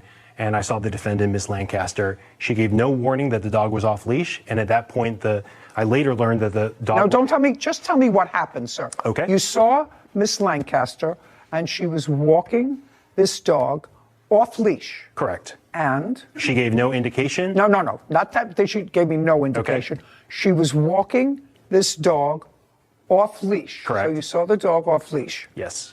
Okay. And about how far were you from her when you saw the dog off leash? Across the street, so roughly 40 feet. Okay, and? The dog charged across the street. Okay, the dog ran across the street. Yes, and started aggressively biting, lunging, and barking at my dog. Okay, so at that point, the dog ran across the street and is in an aggressive stance barking at your dog. Correct. Hadn't touched your dog. Correct. What happened next? It then diverted its attention towards my infant son in a stroller and my mother and started jumping on the stroller. Did the dog, in fact, jump on the stroller? Yes. And? And my response was to try to divert the attention. What did you do? The dog jumped on the stroller. Yes. Didn't hurt your son, didn't hurt your mother. Yes. So I got the attention of the dog again. How did you do that? By picking up my dog, who was on leash. Well, that doesn't necessarily get attention of the dog. You say, hey! Correct. Correct. But you didn't say that. You just picked up your dog. Yes. Okay. Yes. Probably exclaimed in No. attention of the dog. You told me what you did. You picked up your dog and started running across the street. Started running across the street in the direction of where the dog had come from? Correct. And at that time, the dog was on the other side of the street. Yes. So let me understand this. You pick up your dog. Your mother is standing behind you in the stroller with your son. You leave your mother, your son on one side of the street, and you grab your wiener dog mix and run across the street. Correct. This was after I got the attention of the dog, by the way. Okay. So now you got the attention of the dog. Yes. Ran across the street, so you were trying to divert the dog's attention, and the dog followed you. Yes, it chased me. Good. And you were running in her direction? No. The Miss Lancaster had crossed the street at that point to where we were originally walking. She was on your side of the street. You were going back to where you had initially seen her. Correct. Okay, so she had followed her dog across the street. Yes. Was she saying anything? We made repeated pleas to ask for her to control the No. situation. She ran across the street because all this happened within seconds. Yes. She ran across the street. Was she saying anything to the dog? She was yelling, "I'm so sorry, and I can't do anything." Okay, is that what you were yelling? I think I was yelling, "I'm so sorry, I don't know what to do," because I was in an extreme state of panic. I was probably having a panic attack. I'm so sorry, I don't know what to do. Okay, and? And after I ran across the street, when the dog chased me, I fell down. The dog ended up biting me on my left arm. Okay, and I'd like to see whatever medical report you have from the bite on your left arm. So the doctor said that. No, don't tell me what the doctor said. I haven't. Could I see? I have a picture. May I see Absolutely. a medical? Did you understand my words? I said, may I see a medical report? I do not from have a doctor. medical report. So you didn't go to the doctor. The question is, did you go to the doctor, Mr. I did Korn? a virtual doctor's visit because this was during the height of the pandemic. And what was the name of the doctor with whom you had a virtual visit? I do not remember. Should remember. You're suing for $10,000. You should have all that information. Because if you have a virtual medical visit, Mr. Kwan, there is a record of that. Doctor keeps a record of that. Do you understand? Correct. Okay. So now you're down, and this happened, according to you, on December 22nd. Did you get the dog's information? I did. On December 22nd? Yes. When did you speak to the owners of the dog? I spoke to the owners actually that day because I wanted to get the rabies vaccination paperwork. Did you get the rabies vaccination paperwork? Yes. On the 22nd? Yes. Now I'll see your photograph, sir. I have that statute whenever you're ready. I got it. Timing is everything.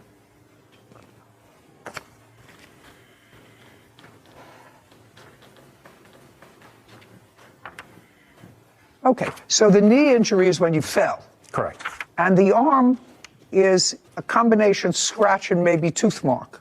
Yes, there are tooth marks on there, but not punctured. I don't know. This long thing is not a tooth mark. So just one other question, Mr. Kwan. When you told the owners about this on the 22nd, when was the next time you contacted them? First, you wanted to find out whether or not the dog had received rabies shots. You were satisfied that it did, that you didn't have to see a doctor other than a virtual visit with a doctor whose name you don't remember. When did you decide not to sue the owners of the dog, who are homeowners, and have homeowners insurance? Yep. I wrote the owners of the dog a demand letter, and that is when I contacted them back, probably about 2 months after the incident. Okay, so you wrote them a demand letter. Correct.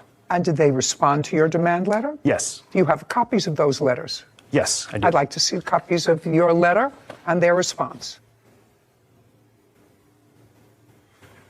That's the demand letter that I just want to see copies of your letter and their response. Are they both here? They did. They responded by calling me on the phone, not with a formal written statement. Really? Through a series of conversations, I decided that my grievance was not towards them because they were not exhibiting negligence in this situation. Oh, no, I don't believe that, Mr. Kwan. Be very careful about what you say to me, sir.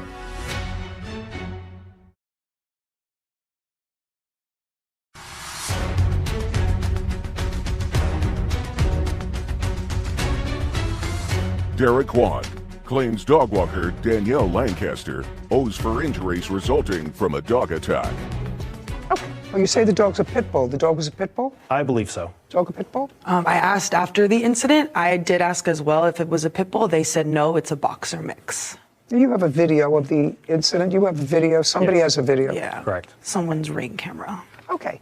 I'm going to allow you to tell me what the owner said in the conversation that they had with you. I'm not accepting it for the truth of the statement, only that you had a conversation with them, which is why you brought this action against Ms. Lancaster today. Correct. So they decided, we're not going to put this in writing, we're going to call Mr. Kwan. Correct. And what did they tell you? They were very amicable about the situation, and we're trying to solve the situation to make me whole. Being amicable is subjective. I want you to tell me what you said to them and what they said to you. What they said to me was that they would look into their homeowner's insurance policy in order to compensate me. Through a series of conversations, I decided that my grievance was not towards them because they were not exhibiting negligence in this situation. Oh, no, I don't believe that, Mr. Kwan. Be very careful about what you say to me, sir. As between homeowners who have insurance and this young woman who has to walk dogs for a living, if I was somebody interested in $17,000, I wouldn't sue her. I would sue somebody who had, Kathy Bates said in one of my favorite movies, I'm older and I have more insurance. So that answer that you just gave me was a whole lot of, who shot John? The reason you decided not to proceed against the dog's owners is what? The reason why I proceeded not to go against the dog's owners is because I have because some things are more important than money. And in this situation, I have more of an issue with the dog walker and her behavior during this situation rather than being compensated. Well, let me suggest this to you, Mr. Kwan. There is no question that if Miss Lancaster was walking this dog and the dog was off leash, she was negligent. There's also no question in my mind that the extent of your damages is excessive, very excessive. So, But we're only counting physical damages. just a second. What I'm telling you is the amount of your damages is excessive. And if you wanted anywhere near that money, you could have sued both people. You could have sued the owner of the dog, as not only did they have the dog that attacked you, but they have, as Kathy Bates would say, insurance. And you would join the defendant as a party to that action. You would say you're all responsible. You own the dog, which you say was a pit bull, which you say was a pit bull, who just mauled and killed somebody in New York last week. An owner. You didn't do that. So I'm not getting all of this kumbaya business that the person responsible. Do you understand? Yeah, I'm just totally not understand. buying it, Mr. Kwan. We understand each other? Yes, absolutely. Okay. For somebody who has no medical, you had injuries, and you have to be compensated. You had no good excuse for walking the dog off leash. I wasn't walking him off leash. When I was in the house happened, I had a key on the other side of the door. When I reached for that key, he scooted as hard as I could between my legs and got out. It wasn't that I was walking him and just decided to take him off So the you were leash. negligent in letting the dog out. Unfortunately, yeah.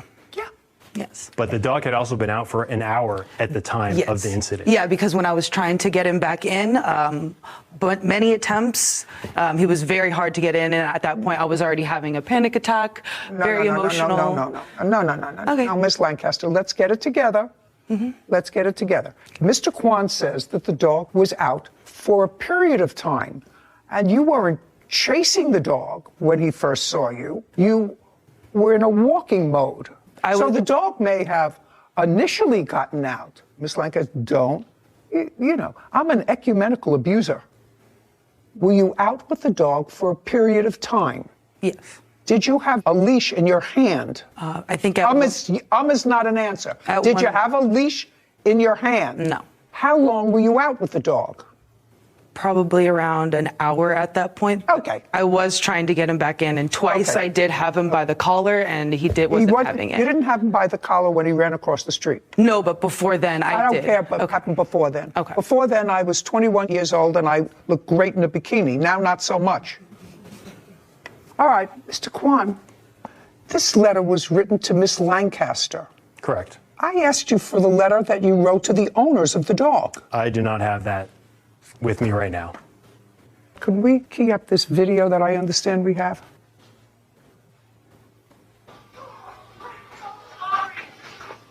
I'm so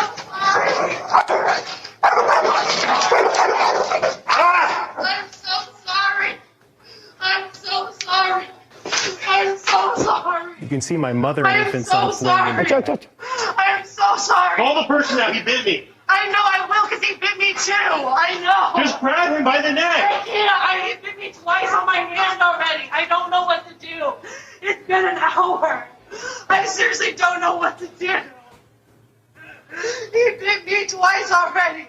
And I tried to get him on the leash, and he bit me twice. I don't know what to do. I'm so sorry. I am so sorry. Can I see the beginning of that and see if you can freeze frame on the dog, please? By the way, you do have the leash in your hand. Yeah, I just realized. Yeah, I do have the leash actually. So I'm going to walk over to the monitor.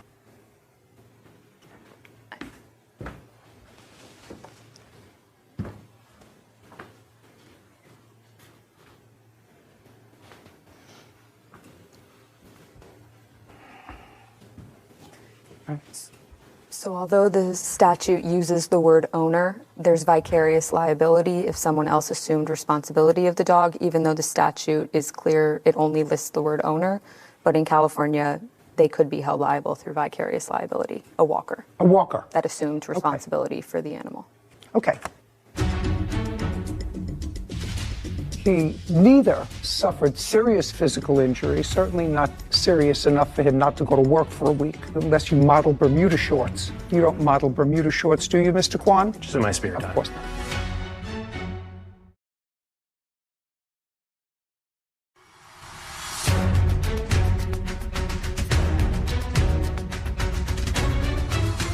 Derek Kwan says dog walker Danielle Lancaster owes for damages after he was attacked by the dog Danielle was walking. So, Miss Lancaster, it does appear to me that you were sort of overwhelmed by this dog. yes. But very much. Bottom line is that Mr. Kwan was injured and frightened, not seriously injured, but seriously enough that if it were me, I would be furious as a result of your negligence. And he neither suffered serious physical injury, certainly not serious enough for him not to go to work for a week. I don't know what kind of work you do, but not serious enough unless you, I don't know, unless you model Bermuda shorts. You don't model Bermuda shorts, do you, Mr. Kwan? Just in my spare time. Of course not. And you had no medical bills because you didn't see a doctor. But you were attacked. And I actually don't know why you didn't sue the owners of this dog, which looks scarcely like any boxer I've ever seen. And it is possible in California that certain dogs are not insurable. I don't know the answer to that question. It will not insure you in a homeowner's policy if you have a certain kind of dog. Are you familiar with that, sir? Yes. What are you familiar with? You're very familiar with statutes. So what is the law in California with regard to insurance? Can you be denied insurance or have to pay an excess premium if you have a dog that is either a pit bull or a pit bull mix? I believe so. You believe so. And would it be a fair statement, sir, that their homeowners either covered their dog or didn't? They were looking into it, and they had renter's insurance that I believe covered it. That you believe covered it? Oh, very foolish of you not to go against them. Okay. If you accept responsibility for a dog, you're supposed to be smart enough to look at a dog and say, you know what, why would you ask what kind of dog this is? Now, you let the dog out, and the dog was out with you for an hour. Yes, yeah. And during that time, you were walking around the neighborhood, and you had sufficient opportunity. You were walking around the neighborhood. I wouldn't say walking. I was were you doing? Clearly trying to get the dog back in, and twice I did have him by the collar, and that's what I said in the video. I had him by the collar, and then both times he turned to nip at me on my wrist, so which is why I let go, because I didn't want to get bit. I know, you said it. So I was trying to have him follow me, which is what the owners told me to do. I had treats in my hand. So you called the owners? Yes, I did call the... You called the owners, and you told the owners what was going on? Yes, I did. They knew what was going on. I would have sued the owners. Mr. Kwan, I would have absolutely sued the owners, unless they didn't have insurance that covered the dog, which is a problem for them if they had renter's insurance. In any event, Miss Lancaster, you assumed responsibility of this dog, and based upon your own negligence, forget about the dog's breed, forget about these other people. As a result of your negligence, he was injured, and you have to compensate him for that. Judgment for the plaintiff in the amount of $5,000. We're finished. Court is adjourned. I don't think he even got bit. The doctor said that most of my injuries were emotional, but I did receive a bite from the dog onto my arm, but not a puncture wound. I think he just, wanted some extra cash from me because that was probably an easier target. Even though I didn't have any physical injuries, who knows how long my night terrors will last for. I was literally having the whole panic attack, which is why, I had the reaction I did. Yeah, I totally understand that, but the dog was off leash for an hour. She could have called the police or animal control during that time. Don't open the door even in the slightest to a dog. Just wait till, they're away and gone. Mostly my MO is getting back at those that I have grievances against. Let's not even get started with dog breed, because I think the world knows where I live in that street. Mm-hmm. And 10 days ago, a woman who was watching a pit bull for one of her children, 64-year-old woman, her husband came home from work and found the dog eating her in the backyard. Sadly, she died. And there are certain breeds that are more dangerous than others. People have to recognize that. And if you choose to get a dog that is potentially more dangerous, Sarah, and I know that there are pit bull lovers out there and say, mine is the sweetest, mine is the loveliest, but then you have to accept responsibility if there's an issue. And clearly this dog was an issue because I believe this young woman. Mm-hmm. Didn't you believe her? I believed her, and I think that dog walkers should also be cautious of what animals they're choosing to walk, because she could be held vicariously liable. So you might want to stick to 5-pound chihuahuas from now on, maybe. Right. I mean, she was visibly very distressed. Upset. Visibly, and she said on the video, he bit me twice on the hand because she tried to get a hold of him. But she was still out with the dog for an hour. But he was, in fact, injured. Mm-hmm. And whether he went to the hospital or not, that's pretty traumatic. Yeah. I don't think you can level it down to actual damages from a bill, but there's some component of punitive damages as well for the pain and suffering and trauma from an event like that. That's true. But forget falling down and being attacked by a dog. Our family would feel as if you know, you've got a splinter in your hand as a result of somebody's negligence, or a nail that went into your foot as a result of somebody being careless, is very frightening. Anyway, people have to use their noodle, and your noodle is up here. Previously on Judy Justice. He aggressively coaxed you into the chair, is what you're telling me, by complimenting you. I mean, he didn't physically drag you into the store. You walked in by yourself. Right. So you must be very good. She asked for something that would actually help her look more youthful. The medical devices that we actually retail, we demonstrate them on the clients. And then typically clients, when they see a difference, they're like, oh, wow. Listen, you're not selling me, sir. I want to know how the sale came about. And next thing I knew, Eric was practically on top of me. Well, I didn't feel that I was going to be able to leave the store. I've been held against my will before and kidnapped. Who hired you? Wasn't hired. I was in business with him. Okay, well, it's getting more interesting. I'm sorry. And who leases the store where you are? Don't look up in the air. It's going to get only worse. And now, the conclusion. Linda Bernadeschi is suing salesman Eric West for deceptively selling her skincare products she never wanted.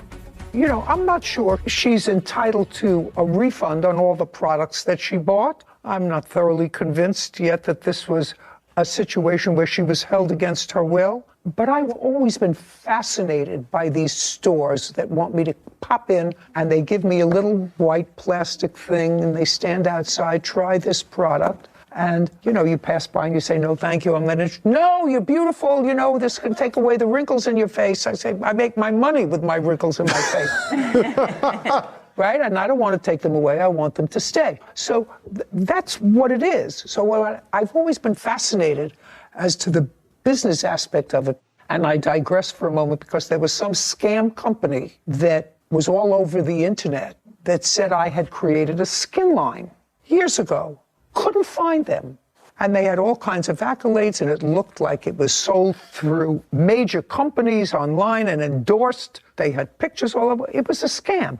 And they've done the same thing to numerous other people. And it's all scam. And you can't find them because they're on telephone banks someplace, here and here. And as soon as the federal authorities get to one, they close down one and they go someplace else, sometimes offshore. So we were unable to find them. So all you could do is get on the horn and say to people, I don't own a skincare line. I've never endorsed a skincare line. Don't buy products that say that they're mine. So I've always wanted to know about these guys who stand in front and try to get you into the store with a little packet of freebies. So now it's your joint business? Yes. How much did you put up? I honestly, I can't recall. You can't recall how much money you put up? You've only been there 3 years. I know, I don't remember how much the initial investment was. Well, give me an idea. Was it $5,000, $500? A lot more than that. Well, if it's a lot more than that, you want to tell me how much your contribution was. Couple hundred thousand. It was a couple of $100,000. That was your contribution to the store. Mm-hmm. Is not an answer. Yes, Your Honor. Where did you get the $200,000 from? I worked for it. For whom? I worked different jobs. How old are you? 37. And you had $200,000. You said a couple of $100,000. That's two. You had $200,000 so that you could invest that. Mm-hmm. Is that correct? Yes. And before having a skin business, I had a grocery store on the Exxon Mobile campus in Spring, Texas. Okay. We generated some revenue, and so I thought to open a spa and do products, sell products, and go that route. And I really do pride myself in integrity. I literally, every client that walks in, and I'm not just saying that. So if you pride yourself in integrity, and within a few days of being in your store and selling this lady who had absolutely no intention of going shopping that day, an $8,000 beauty wand that's going to make her look like she's 30, she says, listen, I made a big mistake. I don't want this product. I want to bring it back. Let's say I keep the creams, but this was $8,000 and I don't have that. Why didn't you take it back? Your Honor. That's a question, Mr. West. If you pride yourself on integrity. I'm explaining. She came back way past the allotted time. What's the allotted time? We have a 14-day in-store exchange only for in-store credit policy when you purchase a product. She told me that she was using her husband's credit card. Now I'm coming to find out that it's her roommate or guy that she's living with. I don't know the whole story, but I can tell you that the whole interaction with her was extremely professional. There was no I just aggression. asked you why. Now you have a lady who I've met actually. Yes. Just here, and she gets home and she say, "My God, what did I do? How did I get this? A lot of fast talking here and a lot going on, and now I'm walking out with almost $10,000 worth of product. And I was going to buy a lipstick." And she says to you, "I want to return this wand thing, whatever it is, for $8,000. And if what you're saying is you run a reputable business and you're busy and you've had enough money to put down $200,000 in this business," by the way, you do file taxes every year, don't you? Yeah. When was the last time you filed income tax returns? What year? This year. How much did you earn? $173,000. From this business? From different businesses, but yes. Are you in this location all the time? Yes, typically in that location, yes. When you're typically not in that location, where are you? Florida. Where? Miami. What do you do in Miami? Well, most people do, sit on the beach.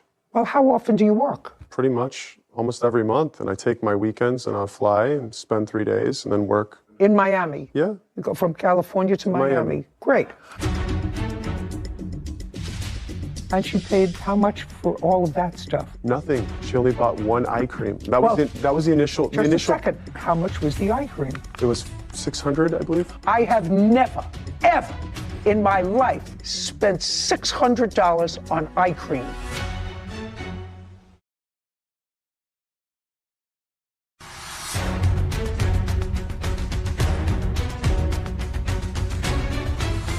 Defendant Eric West claims the plaintiff, Linda Bernadeschi, purchased products with a no-refund policy.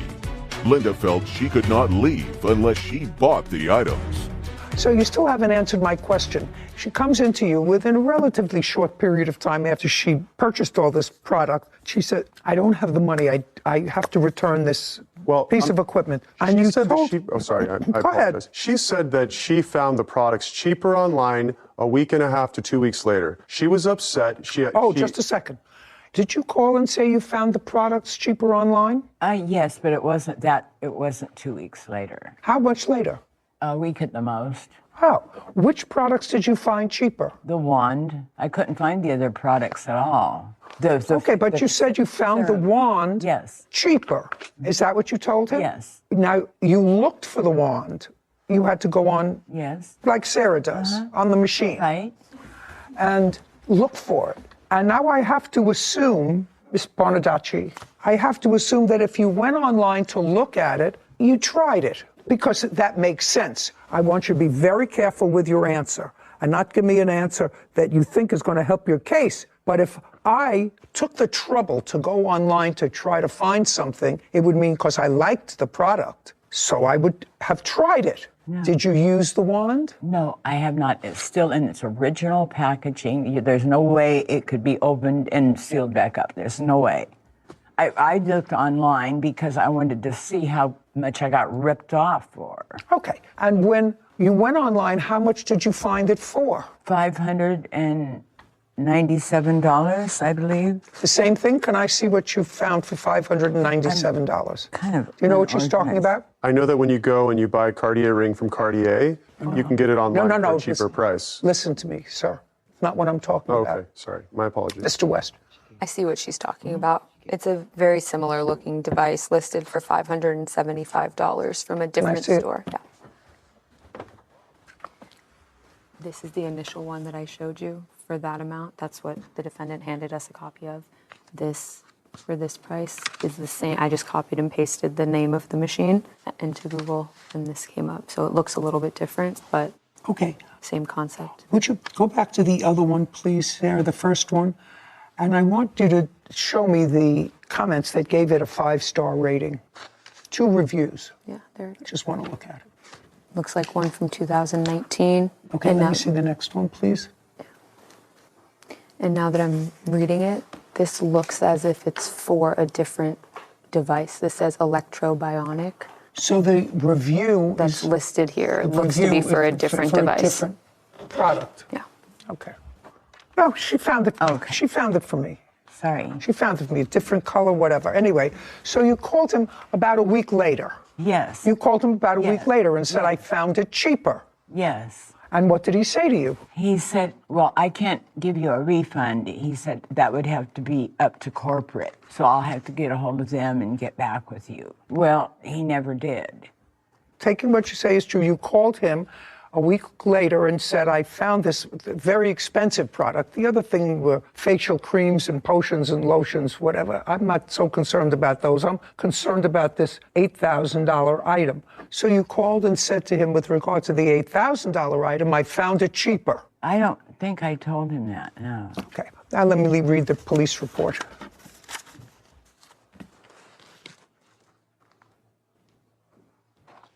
Okay, have you seen the police report, sir? No, I have not. Okay, so this is a police report by an officer who you don't know and doesn't know you.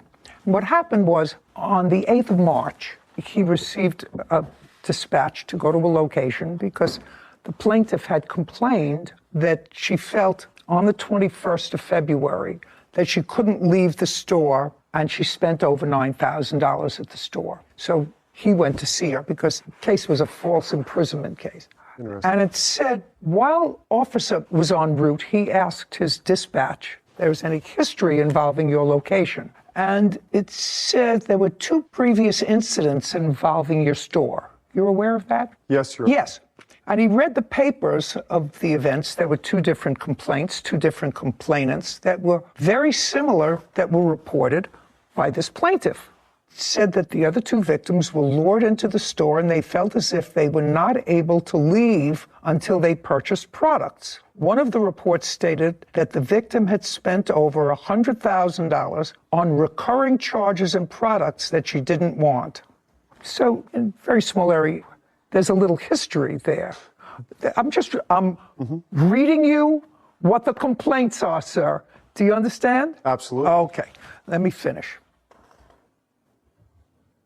Okay, so the next day on February 22nd, you said you wanted a refund for the device. This is what you say, not for the creams, not for anything else, just for the device. Yes. Okay. Your Honor, she didn't pay for the creams. She paid for 1 cream out of all the creams that she got. Whatever. Okay. But that's not where you made your money. No, I know, it's on the machine. That's not where you made your money, is on the lotions and potions. Okay, suspect 2, that was you, told he was unable to give her a refund and would have to be done by corporate. Were you the one who told her that? I spoke to her. That's No, I either a did not yes or say a that. no. No, I did not say that. Tell me what you said. I told her that she signed a no refunds agreement, and she understood that she purchased the sale, that it was a final sale because she got what she received. What did she receive? She received 6 months worth of services that she did not want, which were complimentary. She also received a full skin regimen, day cream, night cream, cleanser, toner, eye serum, eye cream, peeling gel. And she paid how much for all of that stuff? Nothing. She only bought 1 eye cream. That was the initial. Just a second. How much was the eye cream? It was $600, I believe.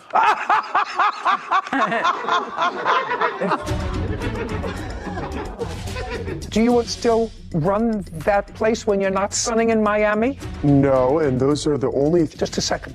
It takes an awful lot for somebody who feels as if they've been taken advantage of to actually go to the police and say, I was duped by this dope, or a dope that was duped by this dope.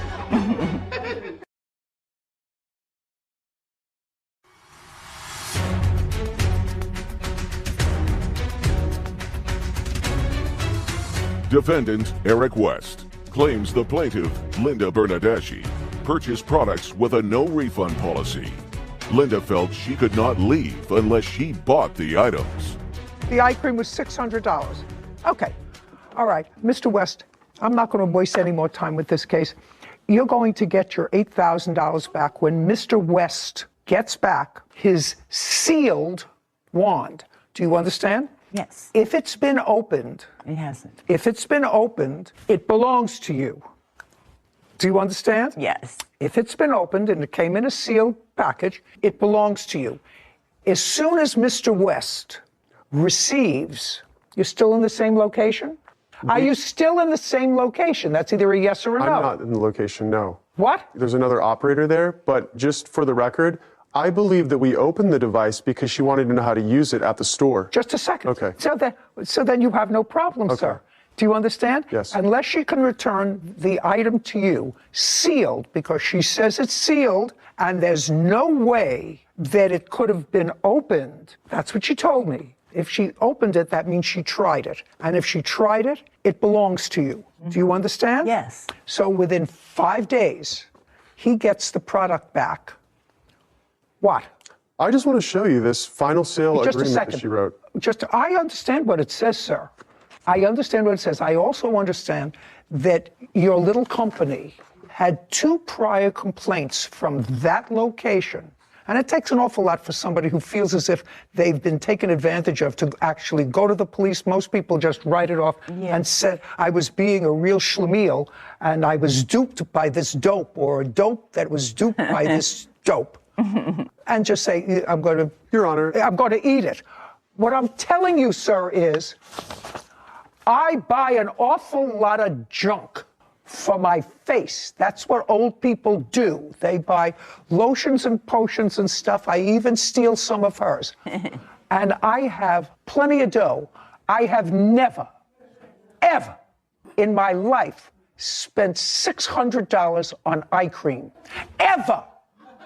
And so if she spent $600 on eye cream, that means she could have bathed in all the other products and you still would have made money. She is going to get her money back for this worthless piece of accessory, because it's worthless to her because she hasn't used it and she doesn't want it. And she's going to get it back from you when she produces the sealed package. That's it. And you're her witness? Yes. Do you live close by to this shop? Yes. Do you still run that place when you're not sunning in Miami? No, and those are the only... Just a second. The answer is no. What happened to that business at that location? There's another operator coming in, and our contract ended recently. So there's another company coming in to run it. Sounds like such a Ponzi scheme. The whole thing sounds like such a Ponzi scheme. No, it's called COVID. Judgment for the plaintiff in the amount of $8,000 when she produces the sealed item. Thank you very much. We're done here. This court is adjourned.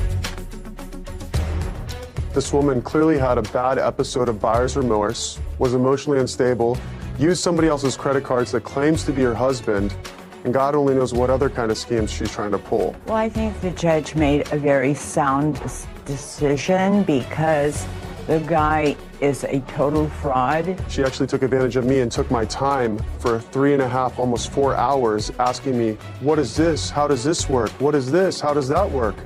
And I literally used all these products that she purchased and got to see results from that she was happy with when she left. Absolutely manipulated me, went out of his way to manipulate me. Well, she opened it in the store, so if she does return it, she'll have to seal it again with some kind of plastic sealer like they use like for those old VHS tapes when they used to seal them after you watched them from Hollywood video. Beware, because there's a lot of frauds out there. I stand by my products. The product is intact. For once in my life, I am so glad that when I'm walking on the street, and we've encountered these people in our walks just around, like you said, around our neighborhood, for my resting bitch face. Because never once have they looked at me and said, she looks like an easy target for us to pull into the store. Not once. Would you give me an example of... Just, I think, living in New York City as a woman alone, taking the subway for 3 years. I want you to look at me.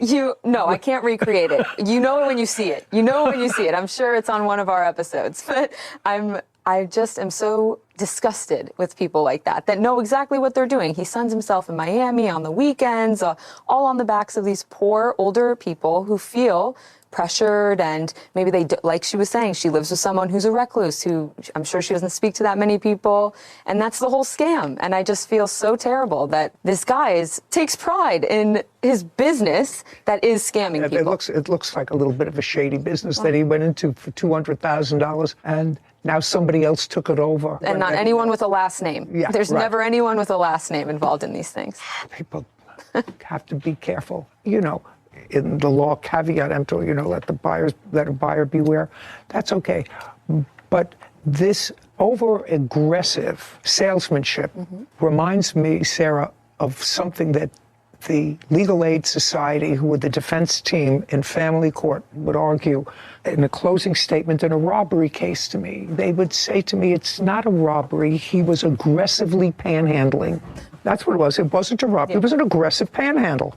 This is just aggressive salesmanship, is what he's saying. Well, the line crosses between aggressive salesmanship and False imprisonment. and what amounts to, at least in her case, and the case of at least 2 other people who went into that store, feeling that they were uncomfortable about leaving unless they purchased something. You know, you and I are tough birds. We would, you say, well, we're leaving. Oh, really? We're not leaving until we buy something? Yeah, right. But some people can't do that. That's not in their character. Anyway, if somebody puts them out of business, another business will just pop up. Because as, I don't know, was it W.C. Fields said, there's a sucker born every minute. I'm not a... Christian Sanchez is suing his former employer, Juan Vasquez, for unpaid work and defamation of character. Court come to order. All rise. Be seated, please. Hello, Judge. Case number 2007, Sanchez versus Vasquez. Thank you. You're welcome. Mr. Sanchez, how old are you, sir? I'm 26 years old. And what is your educational background? I have a bachelor's degree in film that I got from Full Sail University. I'm currently... Slowly. I'm sorry. You have a bachelor's degree from? Full Sail University. Where is that? Orlando, Florida. Orlando, Florida. That I can hear. You have to understand, when you're dealing with someone of my age, you have to sort of factor that into your speech. People who are 26 may be able to follow you. I'm senior. I need people to speak slowly so that I can follow them. I got you. So you got a bachelor's degree from a university in Florida and graduated when? I graduated in 2018. And from there, what kind of work did you do? From there, I jumped around a little bit. I did Okay, work... you jumped around. Did your family live in Florida? No, ma'am. Where do they live? They live in Beaumont, Texas. Did you live with them at all in Beaumont? No, ma'am. After college? Not until the pandemic. Okay. Well, the pandemic was in 2020. Yes. So you graduated in June of 2018, and then the pandemic started on or about March of 2020. Yes, ma'am. And in March of 2020, you went home to your parents' house. Yes. And you stayed there until when? I'm still currently there. I started going back to school, actually. When did you start going back to school? My first classes were in December of last year. In Texas? Yes, ma'am. Okay, great. So you actually had a year and a half out of school when you were hopping around. Yes, ma'am. So I want you to tell me who you worked for in that year and a half. I was an intern on a documentary. Okay, and when was that? That was about a few months after I graduated. So maybe September, October? Yeah, probably around there.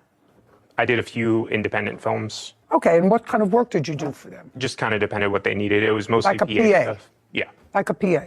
And for that work, were you paid as a PA? Yes, ma'am. And how much were you paid as a PA? They paid me $75 a day. Pay you in cash? They paid me in cash. Okay, so you did those couple of little projects, and then what? I was also waiting tables at the time. Okay, well, you got to eat. Right. After the pandemic hit, my lease was up. I moved back home. Decided I would go back to school to get a tech job. I'm going for cybersecurity right now. I had heard through a family friend. Okay, let's stop there. This case is, I don't think so difficult, but relatively interesting for me because we don't get them all the time. Mr. Vasquez, you were making a movie. Yes, Your Honor. Is this the first movie you ever made? No, Your Honor. How many movies have you made? This was film number 5 for me. Written, directed, produced. Is it a fiction piece or a documentary? It's actually based on a true story. So it's a docudrama? Correct, yes. See that? Are you impressed with that? There you go, a docudrama. How long a film? 90 to 100 minutes. We're still in post, still editing. So Keep your voice up. Approximately how long? 100 minutes. What was your budget? It's still in About what was your budget? Then you're going to tell me where you got the financing. roughly 120,000. Where did you get the money from? A lot of it was my money and other producers. How much did you put in? Over 80,000. And you've got other people in for about 40. Yeah. Did you make money on your other films? I have, yes, in the past. Okay, this is what the case is about. Mr. Sanchez says that he was hired by your company. And he was hired by your company to work on this last film that you were doing. And it was a paying job. And at the end of the period, he was not paid. And in addition, he says that when he complained about not being paid, you put out there on social media that you weren't paying him because he was on drugs. Is that what the case is basically about? Basically. It wasn't on social media. It was through text messages he accused me of it, but... Text messages? Yes. Well, that to me is almost social media. If it doesn't come to me by the U.S. Postal Service, I call it social media. I know. Okay, Did you answer an ad for this job? No, I heard about it through a family friend. And when did you meet Mr. Vasquez for the first time? We didn't actually meet face to face until about Saturday, July 10th, 2021. Did you communicate via text messages or Yes, ma'am. emails? Well, when was the first either text message or email? The first text message was on Monday, the 28th, 2021 of June. 6/28, 2021. May I see that, please? Of course.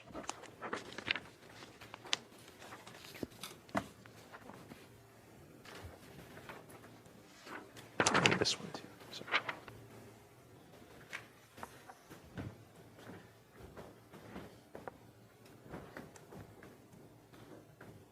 Okay. Anything else? Okay. So you first met by email. You say you have one spot available for him as an internship, and then practically immediately thereafter, you say somebody's family is sick in the crew. You have a spot for him as an assistant director. So, Your Honor. I'm reading this. Well, you have to tell me what that means. I need a first AD. Someone's family is sick and they can't do it. Correct. So what is an AD? He's basically going to assist me as a director, everything from... Assistant to the director. Correct. Okay. Yes. I need a first AD. Someone's family is sick. So that's different from an internship. Yes, ma'am. Well, I mean, we do have internships where people don't get paid, and then you have internships where they do get paid. Most people now pay their interns. Okay. And when you met, because clearly the last email that I just read suggests that you were approaching the door and you're 2 minutes away, and then you met the defendant. Tell me about that conversation. The thing that I find most troubling here, actually, for the both of you, is he says that you told him not to tell the rest of the crew that he had COVID because they would freak out.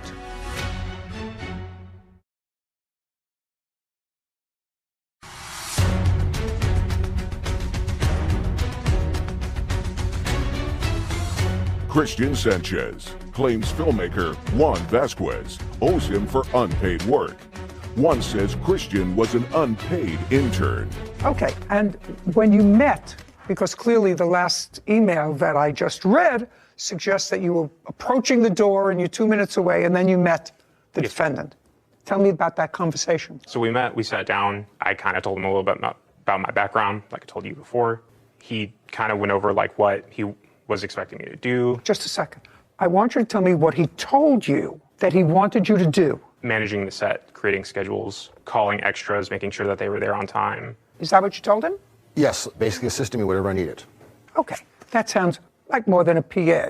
We didn't ask for PAs. No, but what you outlined was clearly more. What did you agree to pay him? Never agreed to pay him anything. So well, how could you do that? He was an intern. He was presented to me as an intern. No. Not after this text message.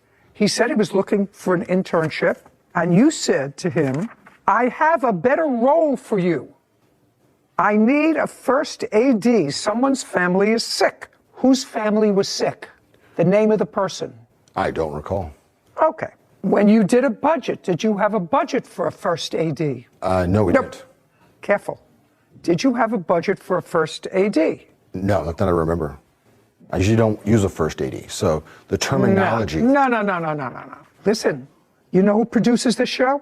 You want to be careful with what you say around people, who are buying your product. Sure. Right? Because you're going to be presenting them with budgets, eventually, hopefully for you. There's no question that if I got this text from you, Mr. Vasquez, I would say, oh my God, I'm going to get a different job, a better role, because he says I have a much better thing. Somebody who was supposed to do it got sick, they can't do it. That's a much different thing from what you describe as bringing me iced tea and setting up the coffee. That's a different role. What did he tell you he was going to pay you, sir? He told me, verbally, he told me that... Look, careful when you talk to me. At that meeting, that day, what did he tell you he was going to pay you? $150 per day for 14 days. How many days did you actually work on the set? On the set, I worked 14 days. It's a lie. I got COVID on the last 2 days, and he asked me to work from home.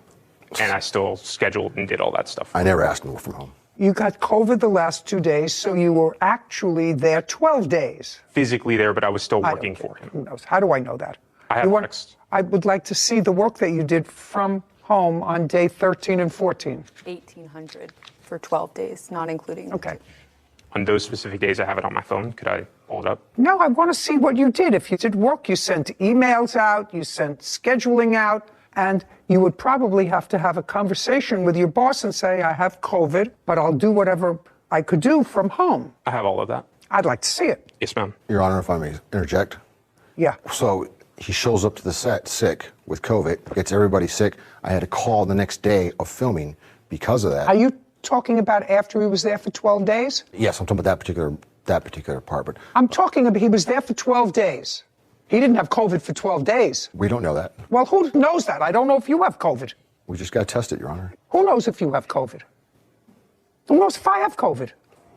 All I know is I came to work today. I expect to be paid.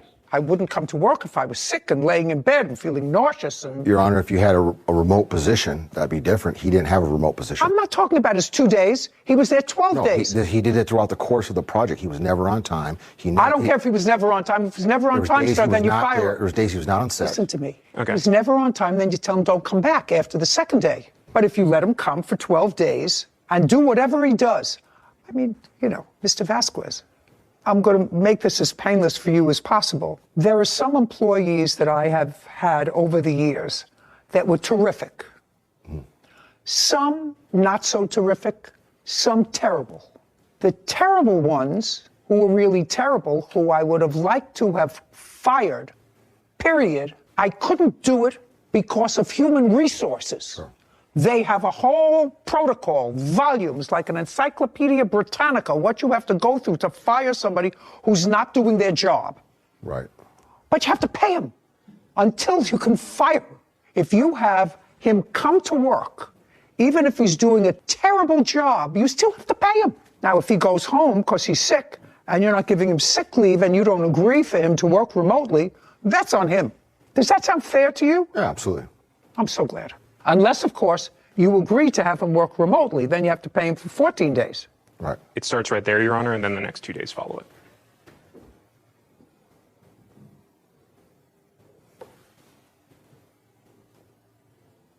JV, that's you?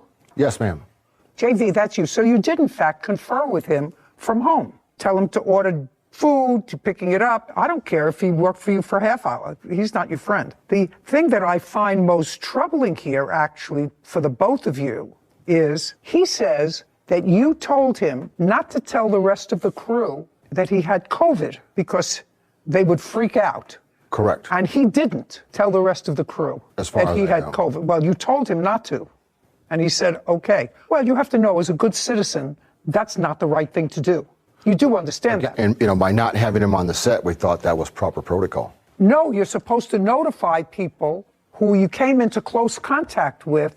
You know, I remember they had this whole contact tracing. I know people call all the time the and say, reality is, Your we Honor, were out everybody that together was a month on ago. the set. What? The reality is, everybody that was on the set, we did discuss the fact that he had COVID, so people knew that. I don't care whether people knew that. It says here, I won't say anything to the rest of the crew, like you said. Yeah, because I didn't want understand to that you create don't want everyone to freak out. I just find that troubling. In any event, it's just like yelling bomb in an airport. You know, that would have created a bigger hysteria. Well, that's what COVID is. COVID is a bomb in an airport. We conveyed to everybody on the set what was going on.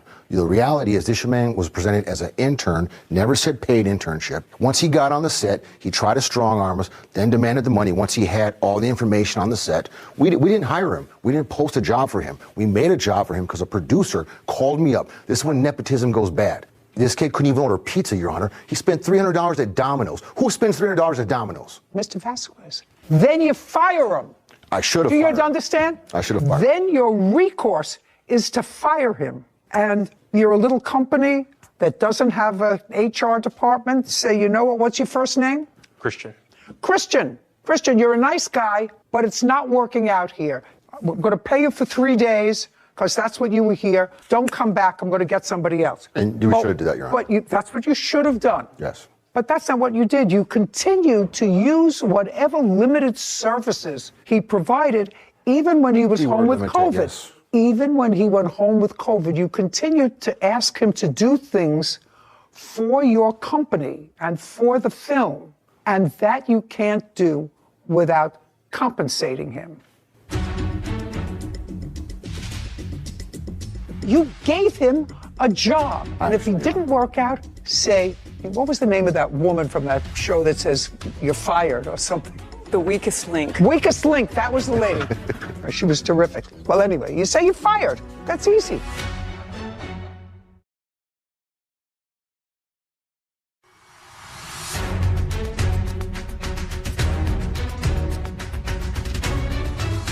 Christian Sanchez has accused his former employer, Juan Vasquez, of not paying him for 14 days of work. Juan claims Christian was incompetent and never a paid employee. Okay, even when he went home with COVID, you continued to ask him to do things for your company and for the film, and that you can't do without compensating him. You can't. Okay. So you owe him $2,100 because I assume you paid him nothing. Now, let's get to the second part of your claim, which is defamation. That I'd like to see. I mean, if you're going to be a producer, if you're going to make films, sir, you have to understand. Say you're not working out, you're fired. Something that I would love to be able to say a lot. I agree. You're not working out, you're fired right away. without risking my house and my car and my dog. I was taking him on as a basically. I don't care what you were thinking. Producer That's called not what me, you said. asked me to take him on. That's why I took him on. He actually called me and told me how Just good a of a second. job I was doing. It doesn't require an answer. Okay. And I can show the messages how he came to be on the set. He was presented. I don't. Just a second. I don't care how he was presented to you. If your Aunt Tilly said, "Do me a favor, this is my godson." It was his Aunt Tilly. He hasn't been able to get a job since he graduated from college. He hasn't made He's home. He's home in the attic of his parents' house playing the guitar. We want him to have a job. It's irrelevant. You gave him a job, and if he didn't work out, say, what was the name of that woman from that show that says you're fired or something?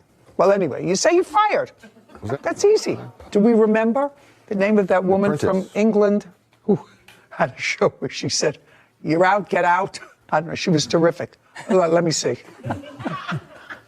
The weakest link. Weakest link. That was the lady. Perfect. Thank you. And that's a direct text message to him. I never posted on social media. Oh. It was actually a group text. Just a second. So, Mr. Vasquez, in here, you say to him, this is the second part of his case, which is for defamation. And that's okay. He didn't defame you. Okay. Sir, he said they're taking you out of the credits, but you were never promised credits. In the contract, it says I am. Let me see where in the contract it said you'd be in the credits. And I didn't even know there was a contract. I thought He's you had also done this before. Shh. Shh. Shh. It says you employed him as an actor. Your Honor, I'm signing actor agreements every day. He put that in front of me to sign. Why would I sign an actor agreement for a first AD? Just a second. Sir, is this the agreement he put in front of you? Or did you? I sign actor agreements every day on the. You're a business guy. Yeah.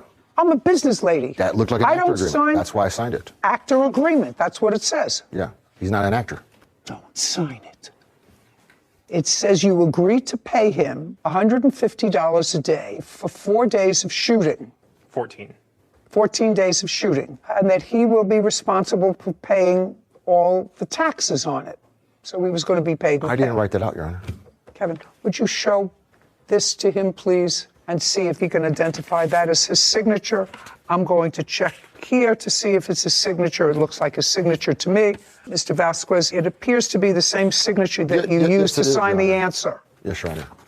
So that's your signature? Yes, Your Honor. Okay. And this says, actor shall receive a credit for acting in the film. Well, that's ridiculous. You didn't act in the film, right? No. Well, we're going to strike that out because you can't perform that because you didn't act in the movie. Do you understand? I understand, ma'am. Okay, very good. And it's clear that whatever this says, based upon this, if you delete one part of a contract, let me see if I remember, if part of a contract, Sarah, is impossible to perform, then it's not fully integrated. And one party acts on that contract, and you can retain part of the contract because of services that were rendered pursuant to the contract, you can eliminate one part. Yes. so I can eliminate the actor part of getting credit. So you're not getting credit on this. You're entitled to the $150 a day. As far as the defamation is concerned, sir, what he said in here was clear.